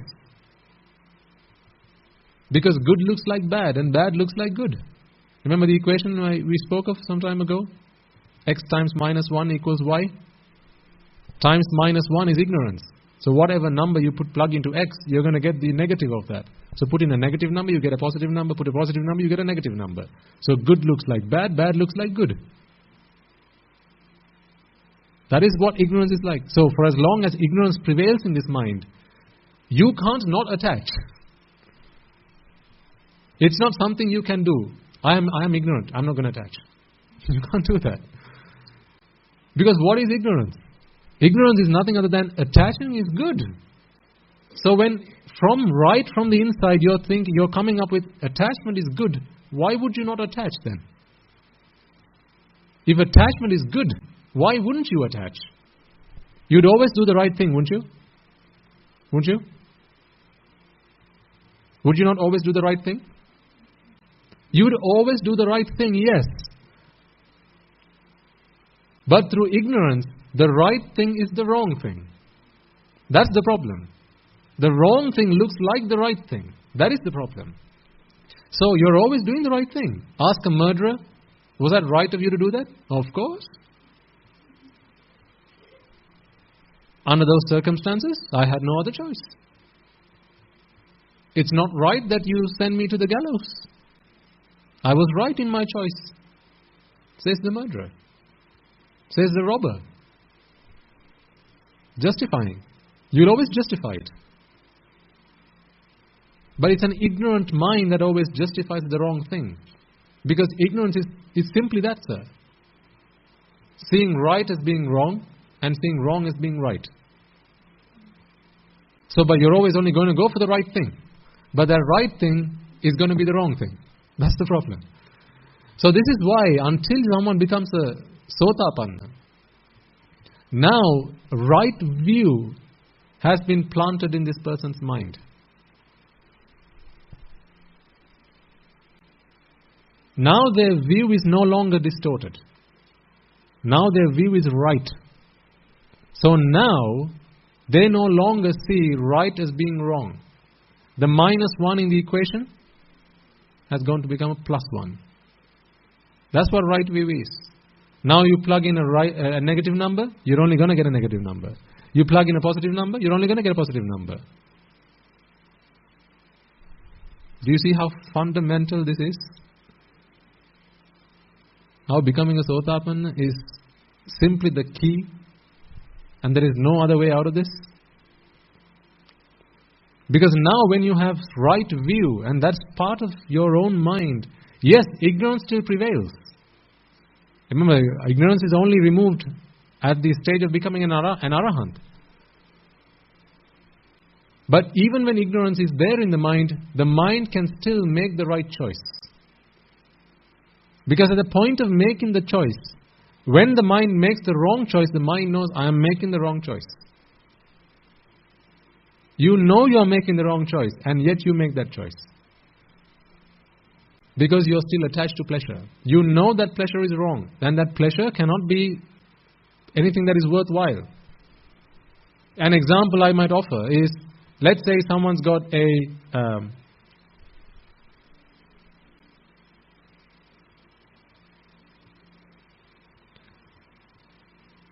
someone's got an STD. Okay? It's a disease. And you're going to contract that disease if you sleep with them on the same bed. Okay? So that's the nature of this disease. If you know the nature of an STD, you're not going to go and do that. The reason that you've been doing it is because you didn't know that this person had this disease. A Sotapanna is like someone who knows that they've got this, but because they are so accustomed, so used to enjoying the pleasure of sight, sound, smell, taste, touch, they will nevertheless go ahead and engage in that process. But they know fully well that tomorrow morning I will also be in the same boat. They know fully well, but still they'll go and do it. I'll take another example so everybody can understand. Smoking. Back when smoking first was invented or introduced, right, people didn't know that it was harmful. People thought that was the dumb thing. You know, to be somebody in society, you have to smoke. But now it's quite the other way around. People don't like it when someone smokes, generally. So, when smoking was first introduced, was smoking not bad for them back then? Actually, it was worse than it is now. Because now, you know, through advancements and improved filters and things like that, and better chemistry, now at least the damage that it does to your insides has been reduced to some extent. But back then, the damage would have been unimaginable. Because the science was not so advanced back then. So people smoked.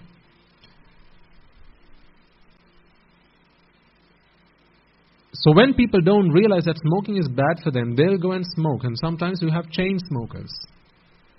One day, this guy who's a smoker, he goes to the doctor, gets himself examined, and gets an x-ray of the lungs, a chest x-ray, and on there, the doctor points out, hey, you've got tar on the insides of your lungs. If you continue at this rate, you're not going to last very long. Now this person knows that smoking is bad. is harmful for them, for their health. So this guy now knows this because it has been proved. Empirical truth. There's evidence now. It has been proved. Now, he or she realizes this is bad for me, I had better stop smoking as soon as I possibly can. But because of the addiction that they have, it's hard for them to give it up.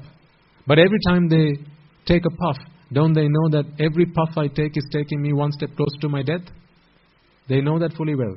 But still, they can't give it up because of the addiction that they've had for a long time. They've been smoking. Like you and I have been smoking throughout samsara. Smoking what? Rupa, Vedana, Sanya, Sankara, Vijnana. This is what we've been smoking throughout samsara. We didn't realize that this is not good, this is harmful. So we kept smoking. But one fine day, you got to listen to the Dhamma. So this guy went to the doctor, got himself a chest x-ray, and now he sees, this is harmful, this is damaging my health, I had better stop. But it's going to take him time to break the habit. Until the habit is broken, he's going to continue doing it.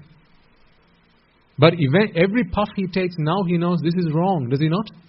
He knows this is wrong, this is damaging to my health. So he makes a firm endeavor, I'm going to stop it, hopefully. This is my last one, I'm not going to do it again, hopefully. He makes a promise to himself. And also, before he discovered that smoking was bad for him, let's say a young child comes to him and he asks, what are you doing? I'm smoking, would you like to try one? He might have said, because he doesn't realize that smoking is bad. He didn't, at least not until he went to the doctor. So he praised it. He said, this is good. This is what you have to do. If you want to be somebody in society, you have to smoke. So he spread the word. Smoke as much as you possibly can. Go and buy cigarettes. You can find them everywhere. He used to promote it. But now he has come across this understanding that no, it's harmful. It's damaging. Chances are, he's not going to promote it anymore. He's not going to ask somebody to do it. In fact, if someone comes up to him and says, what are you doing? Can I have one as well? He's probably going to say, don't start the habit. I'm struggling to give it up myself. It's a bad habit. It's not going to be any good for anybody. I'm trying to break the habit, so you had better not start it. That is what a Sotapanna is like. A smoker who's gone to the hospital, got himself checked up, and now knows he's got tar in his lungs. Now he's trying to break the habit. Every puff he takes, he knows this is wrong, but he still engages in that. Until one day he is completely able to stop taking cigarettes. That's the day he has become an Arahat. Does that example make sense?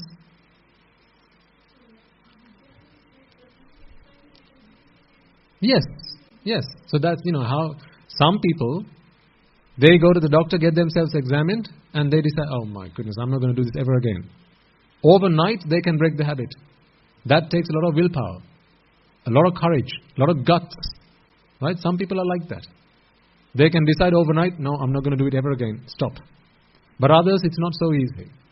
For others, they have to go through a process, a healing process. It will take time. And over that time, they might say, right, next month, I'm going to stick myself to one a day and no more. And the following month, they might say, okay, one every 2 days. The following month, they say one every week. So this is how they learn to wean themselves off smoking. It's going to take them time. And is it not the same on the path in the Dhamma? For some people, all you have to say is anicca dukkha anatta. All raga, dvesha, moha has been eradicated in the flick of a finger. That's all it takes. Instantaneous arahat. But they still went through Sotapanna, Sakurdagami, Anagami and Arahat. There are no instant arahats in that in that sense. No one goes from being a Pruthakjana to Arahat. You have to go through the process of Sotapanna, Sakurdagami, Anagami, Arahat. But that happens immediately. In the flash of a second it can happen, because all you need is one chitta. In the time it takes me to flick my fingers, how many chittas? Billions. So in the time it takes me to do this, you can go from being a Pruthakjana to Sotapanna, Sakurdagami, Anagami, Arahat. There are people like that. If you read the times in the Buddha's time, young people who came to ordain, as their head was being shaven, Kesha, Loma, Naka, Danta, Tacho, Kesha, Sotapanna. Loma, Sakurdagami. Danta, Anagami. Tasho, Arahata. Provided you are receiving that instruction from someone who is also a Margapalalabi, a nobleman, a noble person. Because when you say the word Kesha, there's a lot of Dhamma inside it. It's not just hair. But I can't talk to you about that. Beg pardon, sir? Yes. So that's the paramita, right? There is that as well. The paramita that you have been fulfilling throughout samsara. So that ripens at that point in time. There are lots of people like that. The Buddha gives one sermon. And there are Sotapanna. Others, like, the first sermon the Buddha delivered. The wheel-turning sermon. Dhammsatpayotam Sutra Desana. Right? Kondanya went from being a Pruthajjana to Sotapanna. But none of the others went through any transformation. Because their paramitas had not been fulfilled yet. They had further to go in the path. Because still you need the perfections. Virtue, charity, right? Patience. All of these are virtues, all of these are perfections that one has to fulfill. Throughout samsara, what are you doing now? Are you not fulfilling perfections? So, listen, don't you think that it's a good thing when people come and shout at you? Absolutely.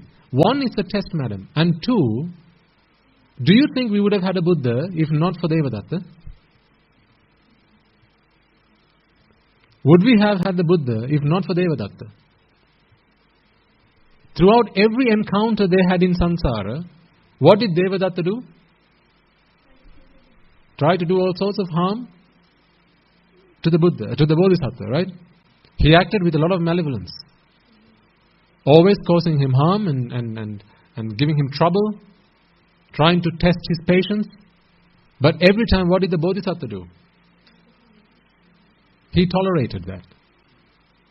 He wanted to be the better person because he wanted to become a Buddha. So, had those encounters not come into his life, how would he have fulfilled the perfections? There would not have been the opportunity for him to do it.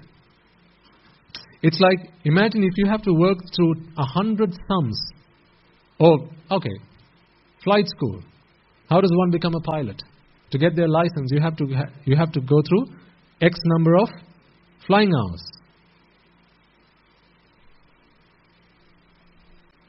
But flying until you have gotten yourself a license can be quite dangerous. It can be quite stressful. Yeah, as you're getting into a jet, now you're flying it, you haven't got a lot of experience, it can be quite stressful. But you have to go through that process to eventually get yourself your license, because you need to go through so many flight hours. So, shouldn't this person be grateful when they are expected to go and have some time in a jet? Because now they are getting the opportunity to earn themselves the flight hours so that eventually they can get themselves the license. Likewise, the Bodhisattva, to become the Buddha, he will have had to go through all those atrocities that Devadatta brought to the Buddha. Had he not done that, he would have not become the Buddha. So, apply that into your lives then. If you want to become an Arahant, who here doesn't want to become an Arahant? Okay, thankfully everybody wants to. If you want to become an Arahant, then you have to fulfill the perfections. You have to fulfill patience. How does one fulfill patience? What must happen for someone to practice patience? Yes. You should have Devadattas in your life. So people should come and shout at you. They should come and take away things that belong to you. Like what? Including, but not only, your money, your property. What about your husbands? Yes. What about your children? Of course. What was the Bodhisattva in his last birth? Before he became Siddhartha? Vesantara. What did he give away? Children and his wife.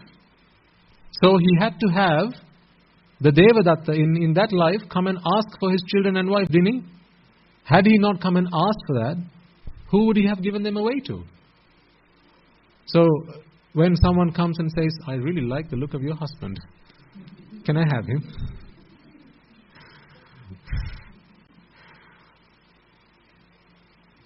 If you really, really, really want to become an Arahant, if you are serious about Nibbana, you wouldn't think twice before going, of course. Would you like me to dress him up for you?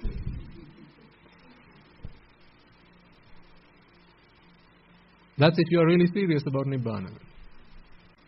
We do it in some form. This is why when we came into robes, we let go of a lot of things. Husbands and wives and property and money and all sorts of things we let go of. Because we need to practice letting go. Otherwise, how can you let go of these Rupa, Vedana, Sanya, Sankara, Vijnana? These are very subtle things. If you can't let go of the big things, how can you let go of the little things?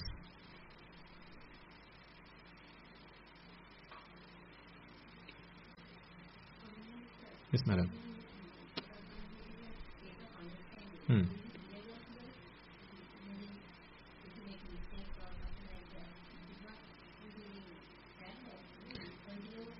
Absolutely.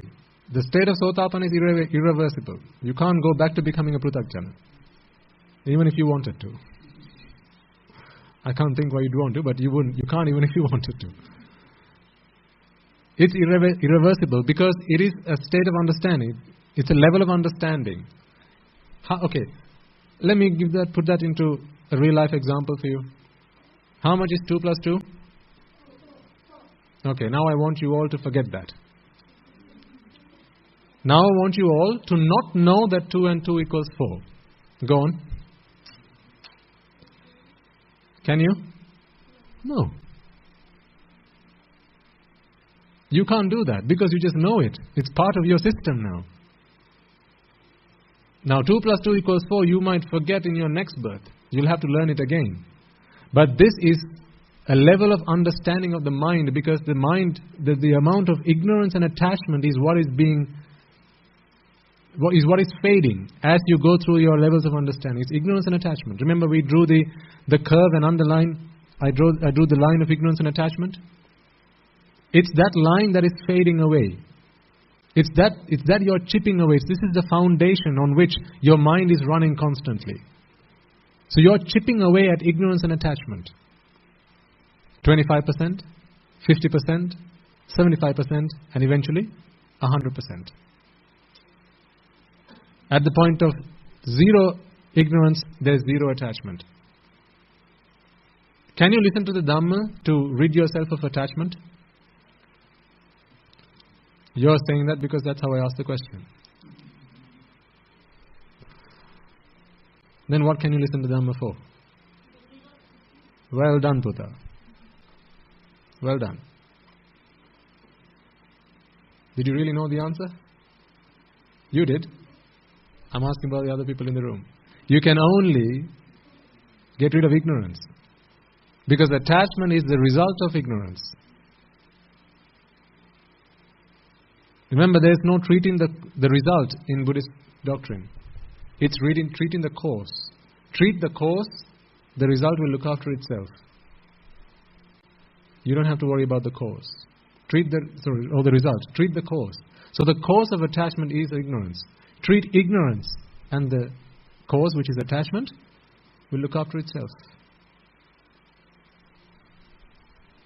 This is why this Parisnamapada starts at avidya pacchaya sankhara. Sankhara pacchaya vijnana namarupa salayatana passa vedana tanha. Right? It comes all the way down. Much further down the line, you get tanha. Before that, ignorance is right at the beginning.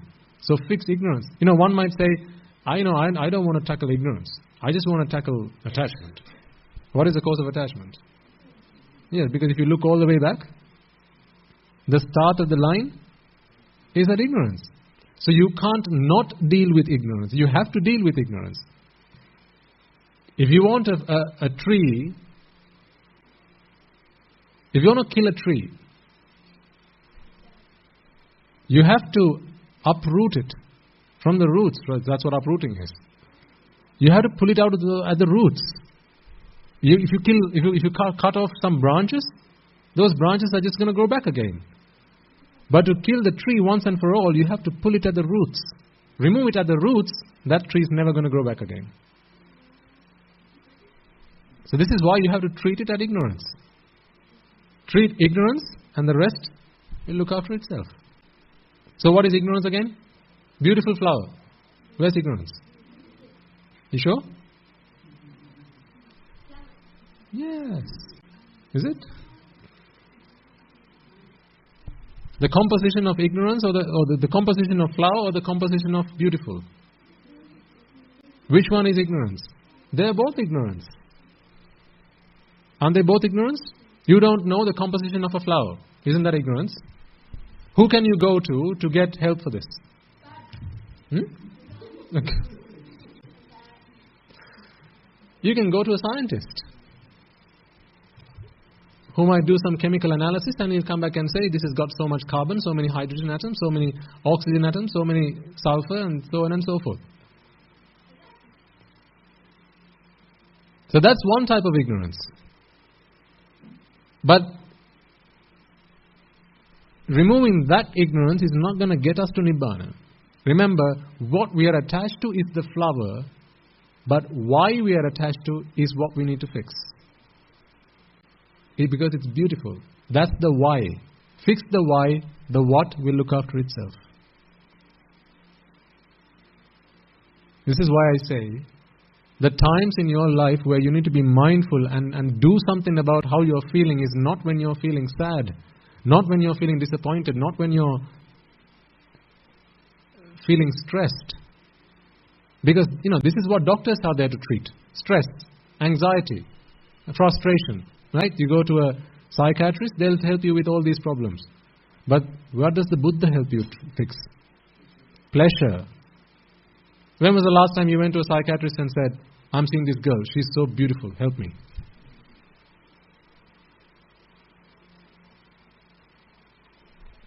He would have said, don't come to me. Go to a Magul Kapua. What do you call them in English? Matchmaker, thank you. Go to a matchmaker. But there's no point going to the Buddha and saying, oh Buddha, I'm stressed. I'm frustrated. I'm angry. He'll treat, but that's not what he's going to treat. These are symptoms. Anger is a symptom. Frustration, anxiety and stress, they're all symptoms. This is not the disease. The disease is pleasure. Attachment because of pleasure. Because you see pleasure, you attach yourself to something that is eventually going to bring you stress. You attach to your child. My child. Where's the ignorance? My. But you are attaching to your child because of my. You didn't attach to next door child because not my. You attach to child because of my. The child is going to bring you stress, sure enough. But that stress you're going to have to go through and suffer because of my, not because of child. Because next door child is also bringing stress, but not to you. To whoever calls him or her my child. Yes, Putta. Yes, it's the adjective there that's the problem. The my, or the beautiful, delightful, pleasurable, yummy, tasty, gorgeous, fabulous. All these, they're all synonymous with pleasure. That's the ignorance we ought to fix. So this is why I say, whenever, in society as you live, go you work or school or wherever, what you need to be watching out for are the times when you sense pleasure, not the times when you sense pain. Remember I talked to you some time ago, the dependent origination process, the first half talks about the problem. The second half talks about the symptoms of the problem. Avidya Pachya all the way up to Jati. That is the problem you ought to fix. But where do most people spend their time fixing? Jati Pachya, Jara, Marana, Shoka, Parideva, Dukkha, Dhomanasa. This is where people spend most of the time fixing. Why does one go to the doctor? To fix avidya paccaya sankhara? No. I'm growing old, help me. My face has started to wrinkle, help me. Can you put me through some detox? Help me. I need liposuction, help me. This is what people go to the doctor for. Treating what? Symptoms, not the disease. Because that doctor does not know what the disease is to begin with. This is why you need the greatest doctor that has ever come into this world to show us where the problem is. Wherever there is jati, you can't stop jara, marana, shoka, parideva coming your way. That just comes. So if you don't like the effect, then treat the cause. Treat the cause and the effect will look after itself. Is that clear to everybody? This is the fundamental bit that you need to understand. If you've understood this, you've got the doctrine. And remember, even attachment is causal. In other words, it's cause and effect. Because if attachment was a fixed entity, then we would not be able to do anything about it. Remember, the second noble truth is the cause of suffering. Dukkha samudaya arya satya. Or take suffering for that matter. Suffering is causal. Suffering is the effect. You got to treat the cause. Then you will treat the result of suffering. The result that is suffering. Dukkha samudaya. Meaning, it is based in causes. And then the third noble truth is Dukkha nirodha arya satya. Nirodha is what? Find out the cause, treat the cause, and then the result will look after itself. Not attain. Samudaya, nirodha. Udavima is arising. In the word itself, there's the meaning that this is a result of causes. This is conditional. That's what udavima is. Ativima, nativima, and udavima, vayavima are entirely different. They are worlds apart. Are you following what I'm saying here? It's an important point.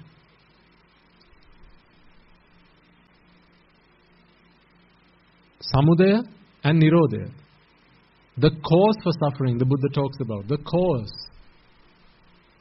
Cessation of the cause for suffering.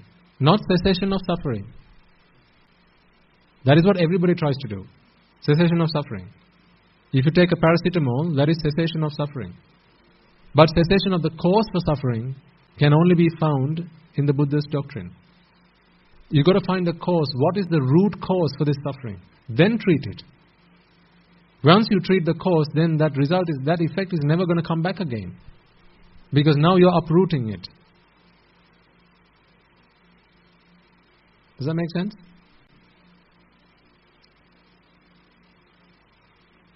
So, as you live lay lives and whatever it is you engage in, always be mindful of the times you sense pleasure.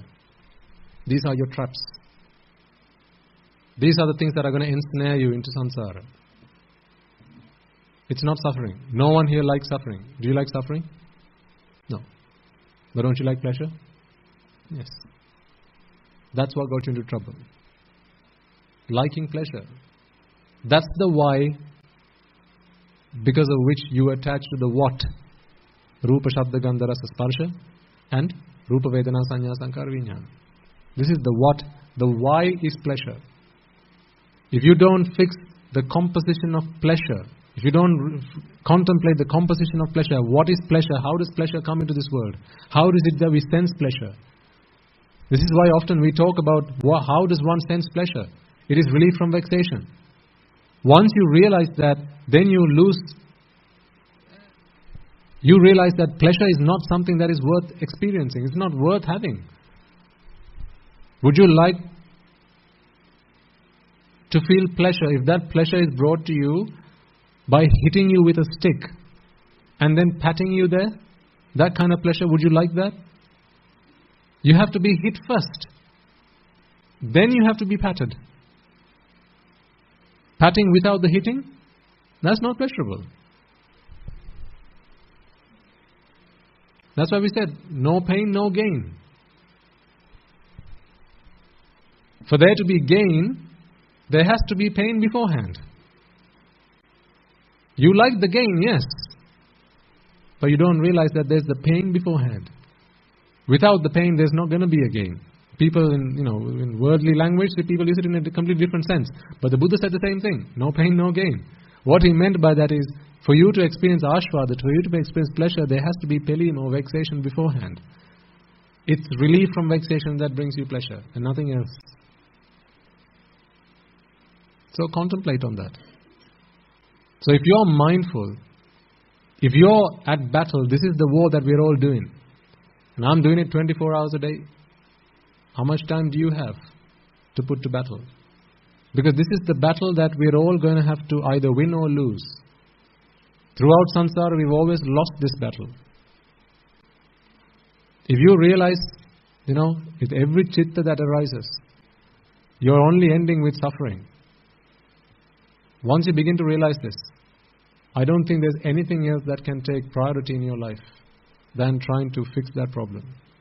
If you really and truly understand that.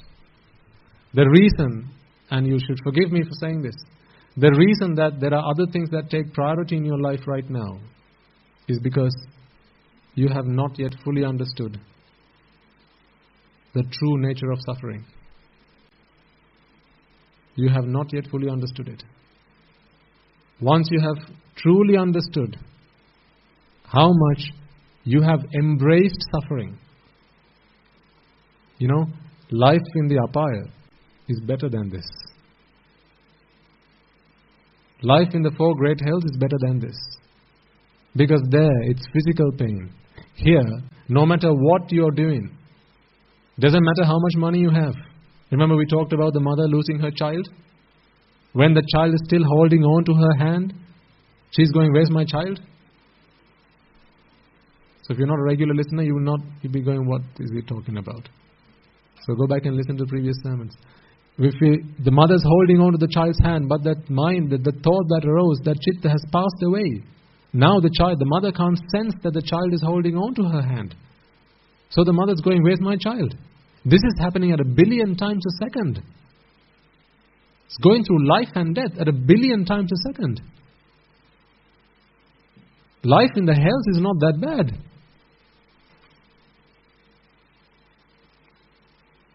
Life in hell is not that bad. This is at 1 billion times a second. Your mind is going through this. Whether you are in the human world, the Deva world, the Brahma world. Regardless of how much you have, what you have, not relevant. Because you can't fix that problem. You can't stop your mind from passing away. Whatever has arisen, when the causes cease to exist, it will pass away. You can't stop it.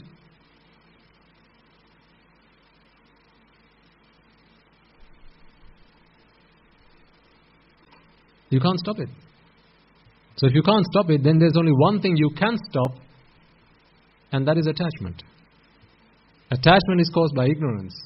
And that ignorance is, this thing that you're holding on to is pleasurable. You see? Seriously? What you really have to do is something that's really simple. You don't have to do a lot.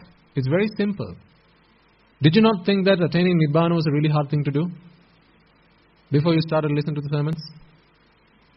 Nibbana, oh God, don't talk to me about Nibbana. When are we ever going to be able to do that? Maybe when Maitri Buddha comes into this world, just maybe, if we are lucky, we'll do it.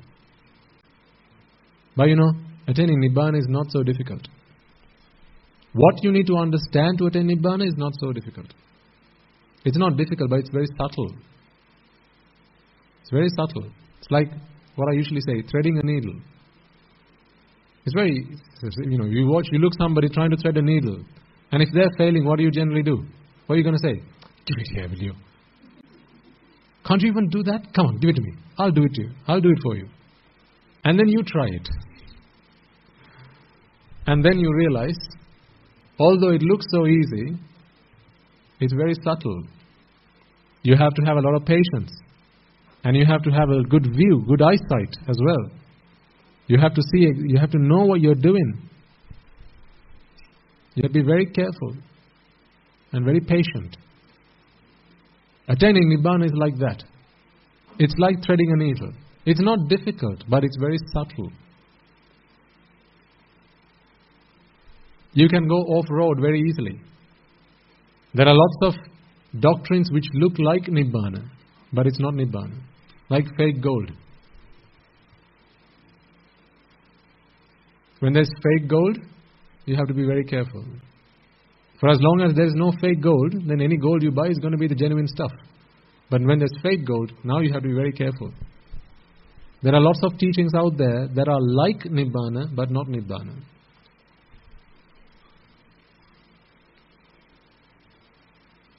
Some people talk about extinguishing the Rupa. Rupa Niruddha. Rupa Nirodha. Vedana Nirodha. Sanya Nirodha. Sankara Nirodha. Vijnana Nirodha. Then a lot of people have come and spoken to me. They talk about their experiences. And half the time I just sit down and listen. And after they've said their piece, I go, oh, good. Good luck. If I were given $1 for every time someone came up to me, not to ask me, but just tell me what they know. They just want someone to listen to them. If I were given $1 for every time someone came, I'd be a millionaire by now. Again.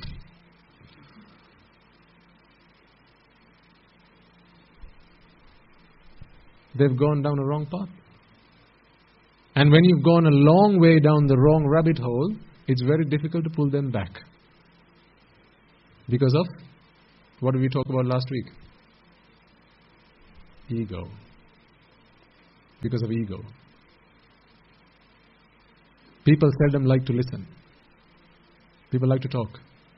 People like to say what they know. The problem is they've said what they know to everybody that they associate with. None of them understand what it is they're going on about. So they think surely a Swami must understand. So they come to the temple and now they start talking to us. So I just keep nodding my head. Oh, that's pretty interesting. Really good. Good. If you think that's right, keep doing it.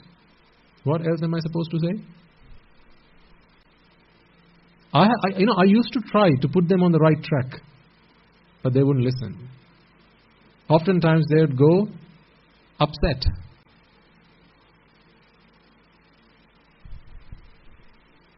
Oftentimes they might even go offending the Swamin ones that they were talking to, and doing them more damage than they had before they came in. That Swamin doesn't know anything. What a waste of my time. Weren't they better off not coming into the monastery? And people do this. Because there are lots of things that look like Nibbana, but not Nibbana. If the Buddha tried to extinguish Rupa Vedana Sanya Sankara Vijnana at the point of becoming a Buddha, how did he go and speak to people? How did he know that Venerable Ananda was approaching him? Again, it's a sight coming through the eye. The brain is giving Rupa Vedana Sanya Sankara Vijnana to the mind. So if becoming a Buddha or becoming an Arahant is about extinguishing Rupa Vedana Sanya Sankara Vijnana, how did the Buddha know that Ananda is coming towards him? He wouldn't, would he? No.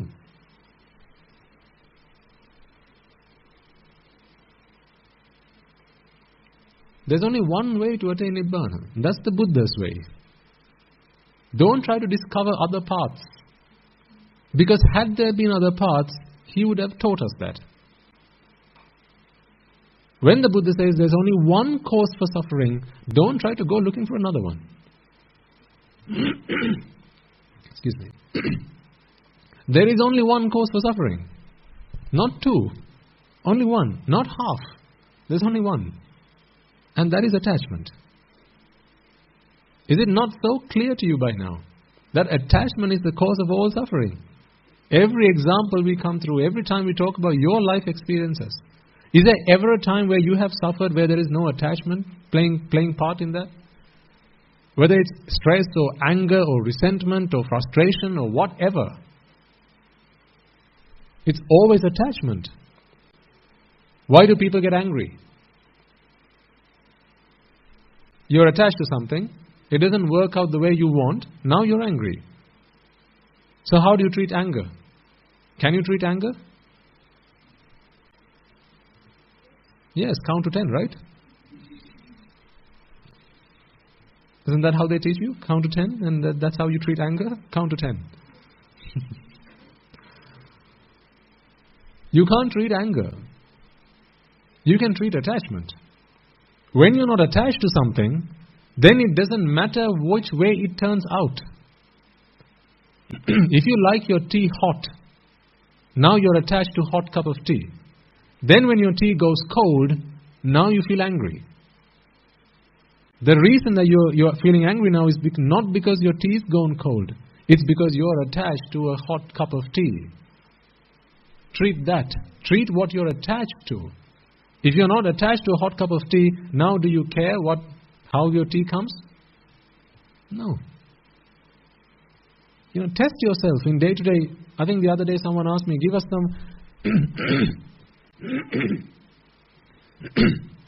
some practical examples.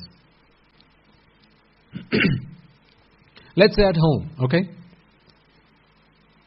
You wake up and you want to get yourself a cup of tea. You go to the kitchen, you make yourself a cup of tea, and you make one, say, for your spouse as well. And you take it to them, and you leave it there. You say, hey darling, I've made you a cup of tea, come and have it when you're free. So they go away, they go about their business, and then they come back, and now it's gone cold. Now they come and start shouting at you, hey, my tea's gone cold. Why did you bring me a cold cup of tea? I don't drink cold cups of tea, you know that. Now they start shouting at you, or they start blaming you for it. What is your immediate reaction?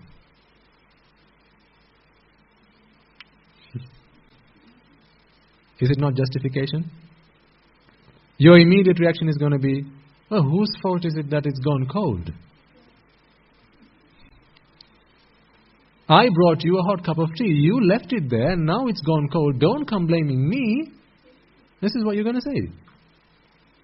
You've just turned Devadatta back and given him a kick on his back. Have you or have you not? Devadatta came right into your arms, offering you an opportunity to fulfill your perfections. You said, no, not today, come back tomorrow. You know what that they put on homes? Balagiri dose, ada neme heta. It's like Devadatta, not today, come back tomorrow. So what you're saying is, I'm not so keen on Nibbana today, maybe tomorrow. Don't do that. Don't be the one who says something back. Really try this out, at least next week, in the following week, before you come back next week, try it out. Someone complains, my tea's gone cold. I'm so sorry. Let me go and get you another one. It's going to be so difficult to say that. So incredibly difficult. Try it if you can. Someone says the food's too salty. I'm so sorry. Let me go and get you another plate. Someone says, why haven't you swept the house? And you just did. A few minutes ago, only he came in with his shoes on. And now that's where all the dust and mud is coming from. You know that. He doesn't want to accept that. What is going to be your immediate reaction? How dare you say, I didn't sweep the house. That's what I've been doing all day. You walk in, mister, with your shoes on, and now it's dusty and it's dirty. You get the broom, you sweep it. That's how you might feel like saying. You just asked Devadatta, turn around, and gave him a kick on his back. In other words, you are saying, Nibbana, not today, not so keen on, maybe tomorrow. Fight the urge. Fight the urge to come back with a response. Don't feel that you always have to have the last word.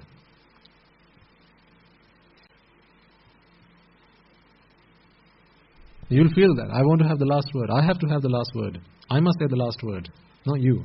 I must. Fight it. Be stubborn. Not with the other person. Be stubborn with ego. I think I said to you last week, whenever ego says do something, be stubborn and do the opposite. So when your husband says, why haven't you swept the house? Now your ego is going to say, you sweep. I do it every day of the week. Today is your turn. You do it. No, fight your ego. Be stubborn. You tell him, I'm sorry, darling. Let me go and get the broom. I'll sweep it right now. Or if you're busy, I'm just in the middle of something. I'll do it in a little while. That sounds like a coward, doesn't it? A real coward.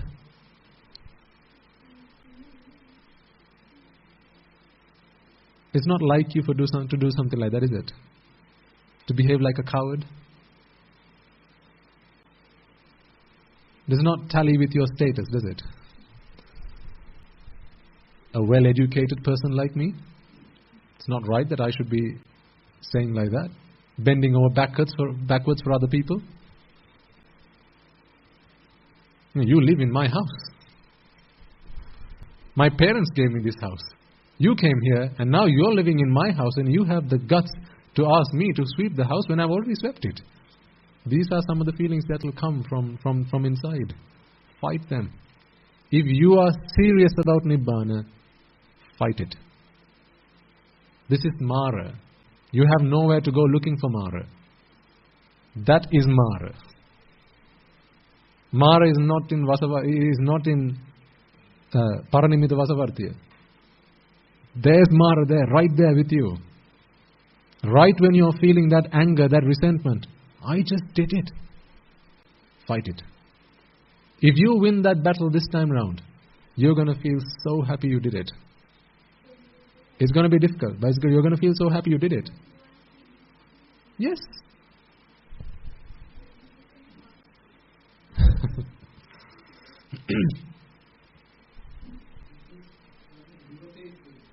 Yes.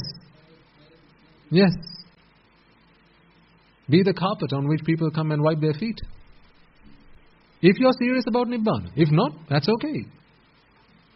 If you're serious about Nibbana, be like the carpet on which people wipe their dusty feet. And when they come in with their shoes, they've got all sorts of stuff on their shoes. Sometimes it's dust. Sometimes it's poo. Right? Be that. Nivathapa. Be the coward. Whatever you want, do to me. Provided they're not causing you physical harm, because then it becomes difficult. Mentally, let people walk all over you. This is not something you would learn in a personality development class, would it? Let people walk all over you? Are you kidding me? But if you want to be someone with real character, someone who has real guts, someone who has a real strong personality, then you're the one who can stand up to that and not fight back and be okay with that. Ask yourself, are you that kind of person? If not, practice it. It's with practice that makes perfect. Practice makes perfect. The first time is going to be so difficult. How many times have you been faulted when it wasn't your fault? At home? I don't have to give you examples. You know plenty of them. Where you've been faulted at work. You've been blamed, but it wasn't your fault. Something else went wrong. Project was late. You're the project manager, you get blamed for it, but someone else, some supplier, it was their problem. They were late. Well, the problem is at work, you're going to have to keep your job. So you're going to have to justify. But can you justify without feeling anger? That's the important thing. If you're justifying, that's okay, because you're expected to point out right from wrong, particularly at the workplace. But if you're feeling anger inside, now you have failed. You have failed. You might look victorious in the face of the world, but in front of the Lord Buddha, you have failed. In front of who do you want to be victorious? Every man and his dog? Or the Supreme Buddha? Whose face would you like to see a smile on because of you? Every man and his dog, or the Supreme Buddha? This is the Supreme Buddha we are talking about. Madam.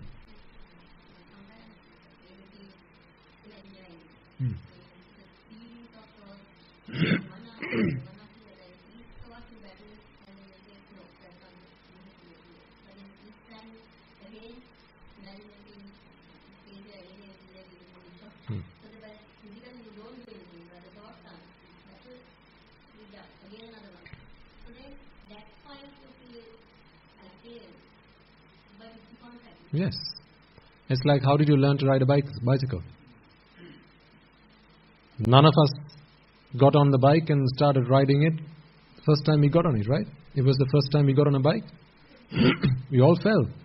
But that didn't stop us. We got back on it again and started riding again. And what happened? Sure as hell, fell again. But we got back on it again. Until when? Until you were able to maintain your balance. Not until tomorrow, not until next week, until we were able to maintain our balance. Until we were able to reach our goal. So that's how long you have to keep fighting it. Remember, you're trying to do something today, madam, that you have never tried to do in samsara. In samsara, we have always done the complete opposite. Whenever someone said something, you always had two things to say back in return. It was an eye for an eye, wasn't it? A life for a life. That's what we were used to in samsara. But now, that's not who we want to be. That's who we were. That's not who we want to be.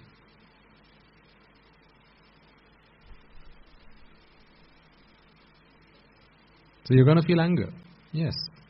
And the desire is the same. When you're feeling raga, could be for anything.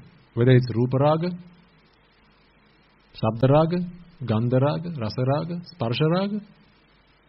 Particularly young people have to be very careful. Because now the world is, there's so much choice out there. You pick up your phone, go on Facebook, everything's there. You go on the internet, absolutely everything's there. You can ruin your life on the internet if you wanted to. Can't you? You can if you want to. Because it's prevalent now. This is why I say, I think some time ago I encouraged parents and I invited parents, have that open dialogue with your children. Teach them about raga, dvesha, moha.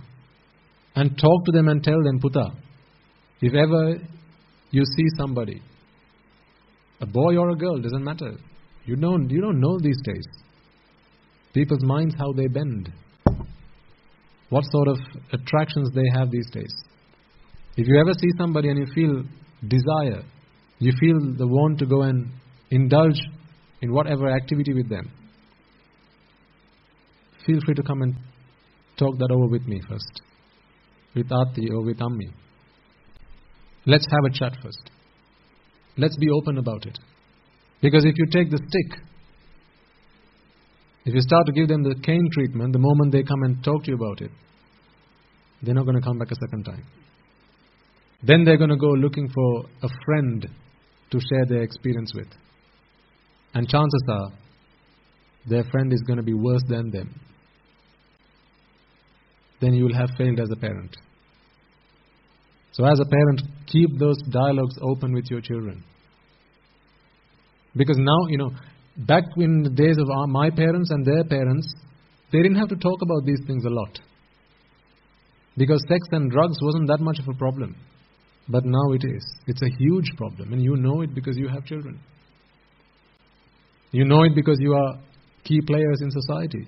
Perhaps some of you are involved in not sex and drugs, but in activities to stop them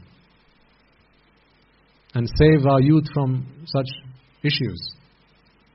So you know how serious this problem is now. So if you don't open that dialogue with your children, then what's going to happen to your children is the same thing that has happened to many other children. The likes that you are helping today to fix, to recover, to restore. Have that dialogue. Keep it open. Make sure that your children know that they can trust you. Nowadays you can't trust anybody.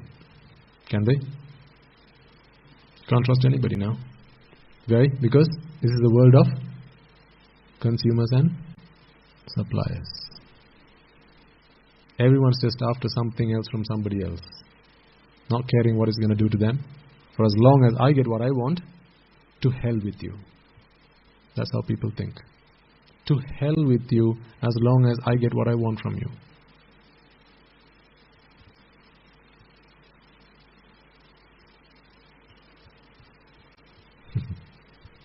It's really sad that we have to talk about these things, isn't it?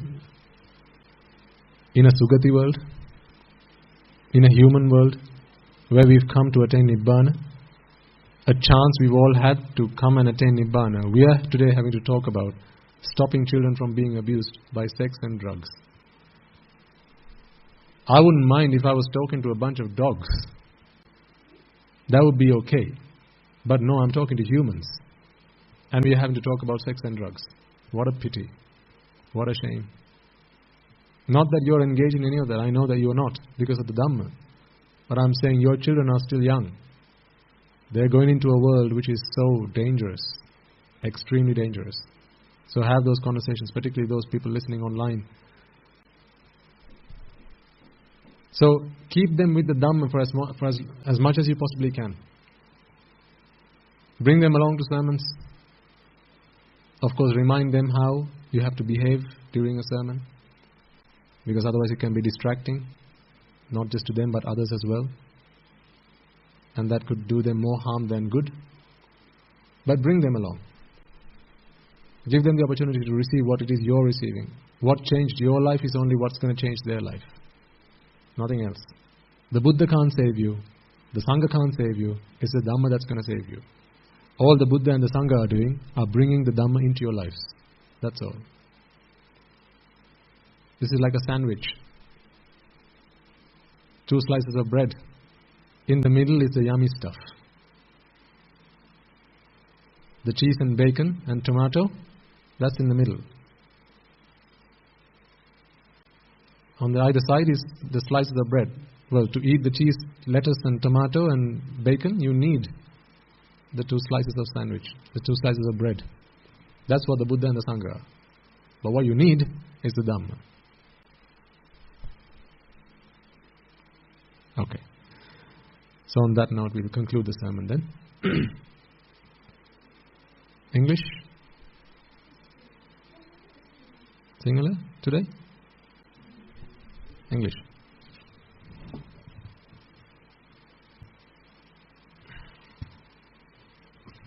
Do you have any questions from what we talked about today? Okay.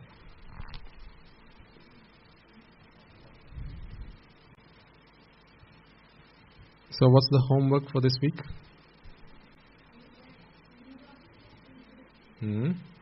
Do the opposite of what your ego says. Be stubborn, not with other people, but with your ego.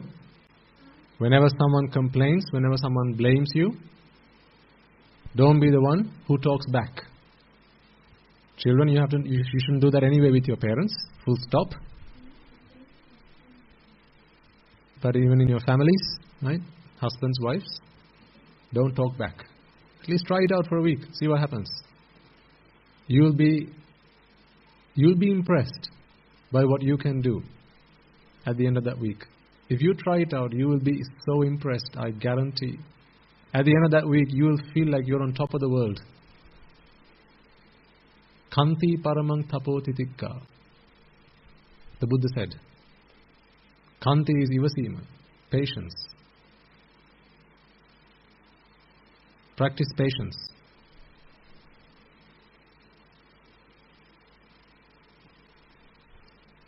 This is a practice that beats all other practices. Practice patience. Nibbanang paramang vadanti Buddha. Buddha has come into this world to preach Nibbana. Nahi pabbajito parupagati. Pabbajita. So he speaks of the monks. But can you not apply this to yourselves? I'm a monk in mind as well as in body. What can you be? In mind. Nothing can stop you from that. Be a monk in mind. Be a nun in mind. Your mind can mind transformation. There are no restrictions. Nahi pabbajito parupagati. Para is the others. Parupagati. To insult others, to offend others. A pabbajita never does that. A monk never offends others. Never insults others, never abuses others. Samano hoti parang vihetayantu. To be a sramana, you have to practice vihimsa or avihimsa. Non-violence. Being kind and generous to others. But where's the start of this? Patience. See how patient you are. If you are serious about Nibbana, then there mustn't be a limit to your patience. So practice. So that's your homework for this week. I'll ask you next week how it went. You better come with some examples. Okay. So we'll chant the Arya Maitri for a moment and we'll conclude the sermon there. May I and all beings in all worlds be freed from the fire of birth, freed from the fire of decay, freed from the fire of illness, freed from the fire of death, freed from the fire of sorrow, freed from the fire of lamentation, healed with the ultimate bliss of Nibbana, healed with the ultimate bliss of Nibbana, healed with the ultimate bliss of Nibbana. May I and all beings in all worlds be freed from the fire of suffering, freed from the fire of discontentment, freed from the fire of exhaustion, freed from the fire of disappointment, freed from the fire of clinging on to the five aggregates, healed with the ultimate bliss of Nibbana, healed with the ultimate bliss of Nibbana, healed with the ultimate bliss of Nibbana. May I and all beings in all worlds be freed from the suffering of samsara, freed from the disease of samsara, freed from the fear of samsara, freed from the fire of samsara, freed from the burning of samsara, freed from the sorrow of samsara, freed from the lust of samsara, freed from the clutches of samsara, healed with the ultimate bliss of Nibbana, healed with the ultimate bliss of Nibbana, healed with the ultimate bliss of Nibbana. The karma worlds are in despair. May I and all beings be freed from the karma worlds. The rupa worlds are in despair. May I and all beings be freed from the rupa worlds. The arupa worlds are in despair. May I and all beings be freed from the arupa worlds. All worlds are in despair. May I and all beings be freed from all the worlds. Nibbana is the only salvation. May all beings attain Nibbana. Nibbana is the only salvation. May I and all beings attain Nibbana. Nibbana is the only salvation. May I and all beings attain Nibbana. Letting go is the only salvation. May I and all beings let go. Detachment is the only salvation. May I and all beings be detached. Being freed is the only salvation. May I and all beings be freed. Nibbana is the only salvation. May I and all beings attain Nibbana. Nibbana is the only salvation. May I and all beings attain Nibbana. Nibbana is the only salvation. May I and all beings attain Nibbana. May I and all beings in all worlds be freed from the bondage of lust, freed from the bondage of aversion, freed from the bondage of delusion, freed from the bondage of Mara, healed with the ultimate bliss of Nibbana, healed with the ultimate bliss of Nibbana, healed with the ultimate bliss of Nibbana, healed with the ultimate bliss of Nibbana, healed with the ultimate bliss of Nibbana, healed with the ultimate bliss of Nibbana. Okay.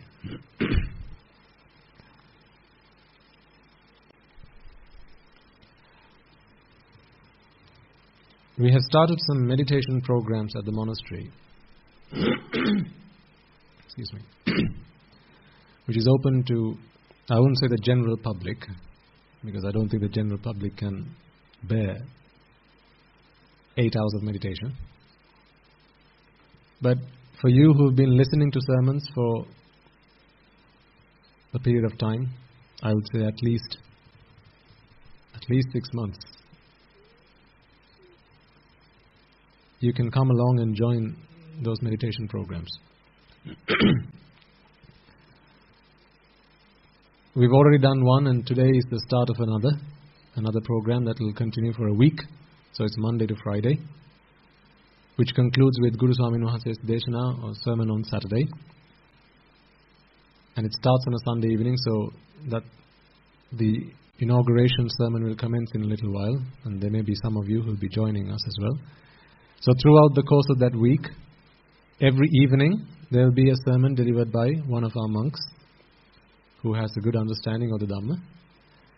And throughout the day, you will be practicing meditation with Guru Swamin Wahanse as well as other monks. And there will be generally 2 or 2.5 hour long sessions with about half an hour to maybe 45 minutes break in between. But generally through the course of the day, you will get through about 6 to 8 hours of meditation. But those meditation sessions will be guided meditation. But when I say guided, it doesn't mean you'll be chanting what I'll be saying. That's not guided. That's not guided meditation. That's guided recitation, not meditation. Meditation is where you contemplate on the Dhamma. You have to contemplate on it. I can only show you. You have to walk. Walking the path is up to each and every one of us to do individually. So during those sessions, we will start off by giving you a karmasthana. We'll talk to you about the Nyaya Dhamma, the doctrine, about Anicca Dukkha Anatta, about the vexatious nature of Rupa Vedana Sanya Sankara Vijnana and so on, whatever it might be at that point in time. And then you will have some time to contemplate on that, reflect on that, for about half an hour maybe. So at the start of the week, the instruction will be more frequent. But as the week progresses, you will be left to practice more. There will be more time for you to do your own practice. But again, it will be guided meditation. You will have the privilege of having Guru Swamin Wahanse here all throughout the program. So it's open to you if you wish to join, but we have to take names before we can allow you to come in, because there's only limited resources that we have for everything. So if you're interested, then please give your name to Dharam Dhamma Swamin Wahanse, who's the monk who looks after public affairs, if I may use that term. So he'll generally be found in the Dhanashala. If you're interested, you can do that. Or you can contact the telephone number that you might have for the monastery and inform them about your interest. But they'll ask you if you have been listening to sermons. You better tell the truth. Otherwise, you're going to find the time you spend here is going to be very painful, because you wouldn't know what to do. If you have no understanding of the Dhamma, you wouldn't know what to do. You'd be sat here with your eyes closed, and after a little while you're going to start falling asleep, and you'll be, after the first couple of days, you will be like, when can I go home? So don't do that unto yourself. If you've been listening to sermons regularly and you understand the Dhamma, then it's time to take it up a gear. Take it up a notch. Because we don't have all the time in the world to get this done, do we? Well, ask yourselves. You should know. We don't have all the time in the world. And in future, the still programs that we have on Wednesday will be a meditation program. So for those who have duties, responsibilities and engagements, who can't commit a week-long, who can't make a week-long commitment, you can come along to Wednesday's programs. We'll announce the day, not just yet, but we'll announce the day. And in those, on Wednesdays, it will be a meditation program. So from start to end, you'll observe still, as you do normally, but during the day it will be a meditation program. Again, guided meditation, not guided recitation, guided meditation. Because otherwise you're just saying what I'm saying. What's the point of that? A parrot can do that. Petapu. Parrot can do that. You're not parrots. You're human beings. So, just to let you know, these opportunities are available to you. Make use of them, should you choose to. Okay. So, before we conclude the sermon, then let us transfer merits, and we will bring the sermon to an end.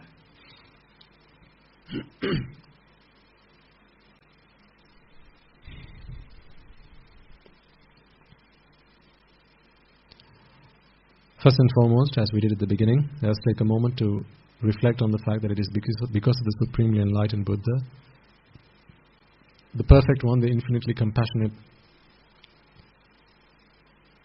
Supreme Buddha, that we have the gift of Dhamma today. It is because he sacrificed himself over many countless eons in samsara that we have the gift of Dhamma today, in which we can seek salvation and redemption from the shackles of samsara. Let us also spare a moment and spare a thought for the Bhikkhu Bhikkhunis, Upasak Upasikas, who throughout the generations from the time of the Buddha all the way up until now protected and preserved the Dhamma in the form of the Tripitaka and passed it down to us through the generations. It is thanks to them that today we have the Tripitaka, which we can study, we can analyze, we can contemplate on and reflect on in order to redeem ourselves from samsara. So, may they all be able to rejoice in the merits that we have all acquired today. If any of them have been born in the woeful planes, may through the power of these merits, they be able to redeem themselves from those woeful planes, be born in the blissful planes, and may through the power of these merits, they abstain from the unmeritorious deeds, fulfill the meritorious deeds, fulfill the noble eightfold path, and attain the supreme bliss of Nibbana. Sadhu, sadhu, sadhu. Let's also take a moment to transfer merits to all members of the Mahasangha, wherever they may be throughout this world. They're all members of the Mahasangha who have dedicated their lives to practicing the Noble Eightfold Path and attaining the bliss of Nibbana that was taught to them, expounded to them by the Supreme Buddha. May they all be able to rejoice in the merits that we have all acquired today, particularly sparing a moment to transfer merits to the members of the Mahasangha as well as the bhikkhus and the nuns who are resident in your local temples, in your local nunneries, wherever it is that you may be residing. It is they who have always been by your side, been through rain and shine, been through the thick times and hard times in your life, been through the good times and bad, and providing Dhampasal education for your children and so on and so forth. It is them who have always been with you. Although you have come along today to this monastery to listen to sermons, make offerings to the Buddha, Dhamma and the Sangha, do not forget that it is them who have always been by your side. So may they all rejoice in the merits that we have all acquired today. May through the power of these merits they abstain from the unmeritorious deeds, fulfill the meritorious deeds, fulfill the noble eightfold path, and attain the supreme bliss of Nibbana. Sadhu, sadhu, sadhu. Let us also take a moment to transfer merits to the Devas, Brahmas, spirits, demons and the dead that we started at the start of this sermon, as well as mothers, fathers, brothers, sisters, uncles, aunts, nephews, nieces, grandparents and so on that we have had not just in this birth but also in our previous births.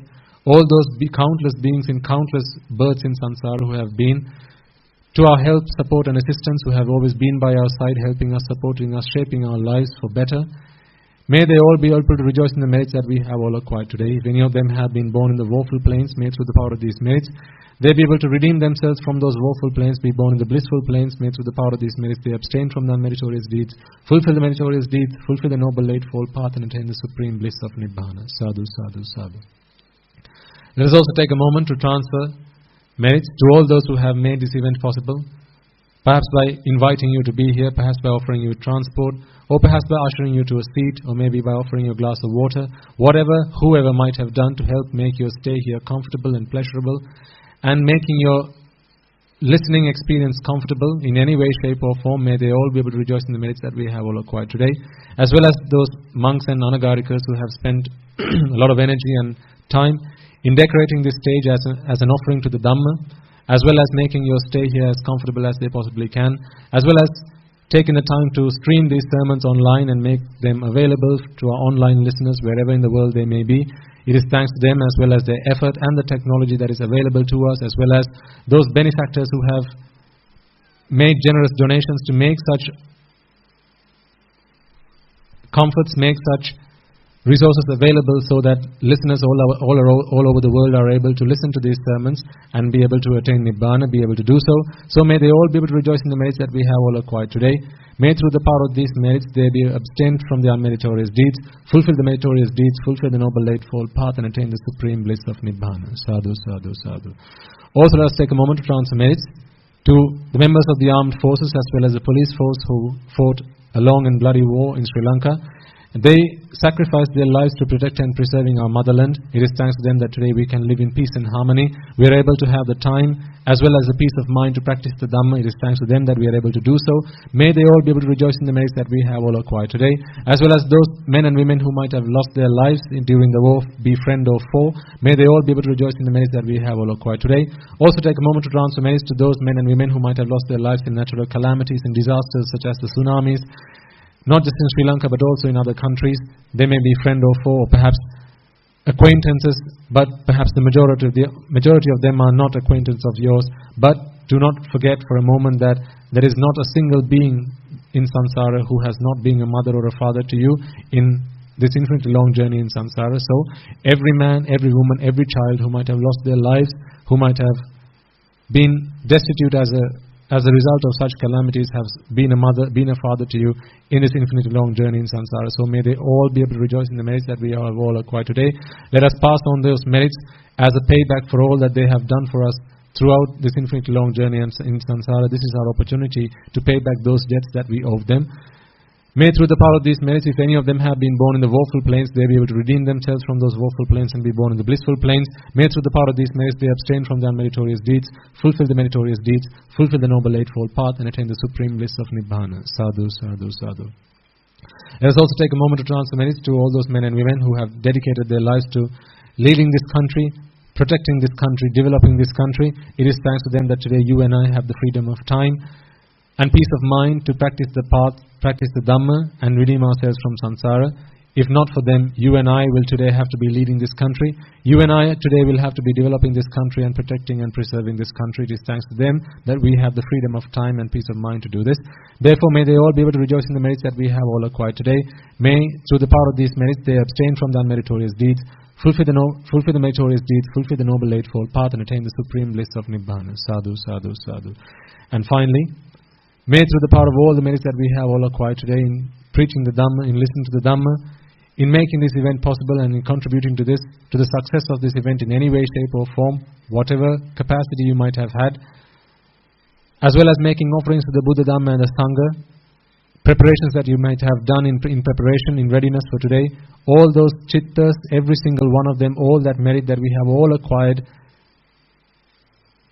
towards this program, towards this today's event, may through the power of all those merits that we have all acquired today, men and women throughout the world, people just like yourselves, be empowered to practice the Noble Eightfold Path, and through their practice may we be able to witness the advent of many hundreds of thousands of Arahatun Vahanses on this blessed land in our very lives itself. Sadhu, sadhu, sadhu. And may you and I and everyone who has contributed and come together to make this event possible and joined us in any way, shape or form, be able to become one of those Arahatun Vahanses, one of those Arahat Mehenin Vahanses, in this very birth itself, in the era of the Gautama Supreme Buddha itself. Sadhu, sadhu, sadhu. The members of the Mahasangha will now transfer their blessings to you.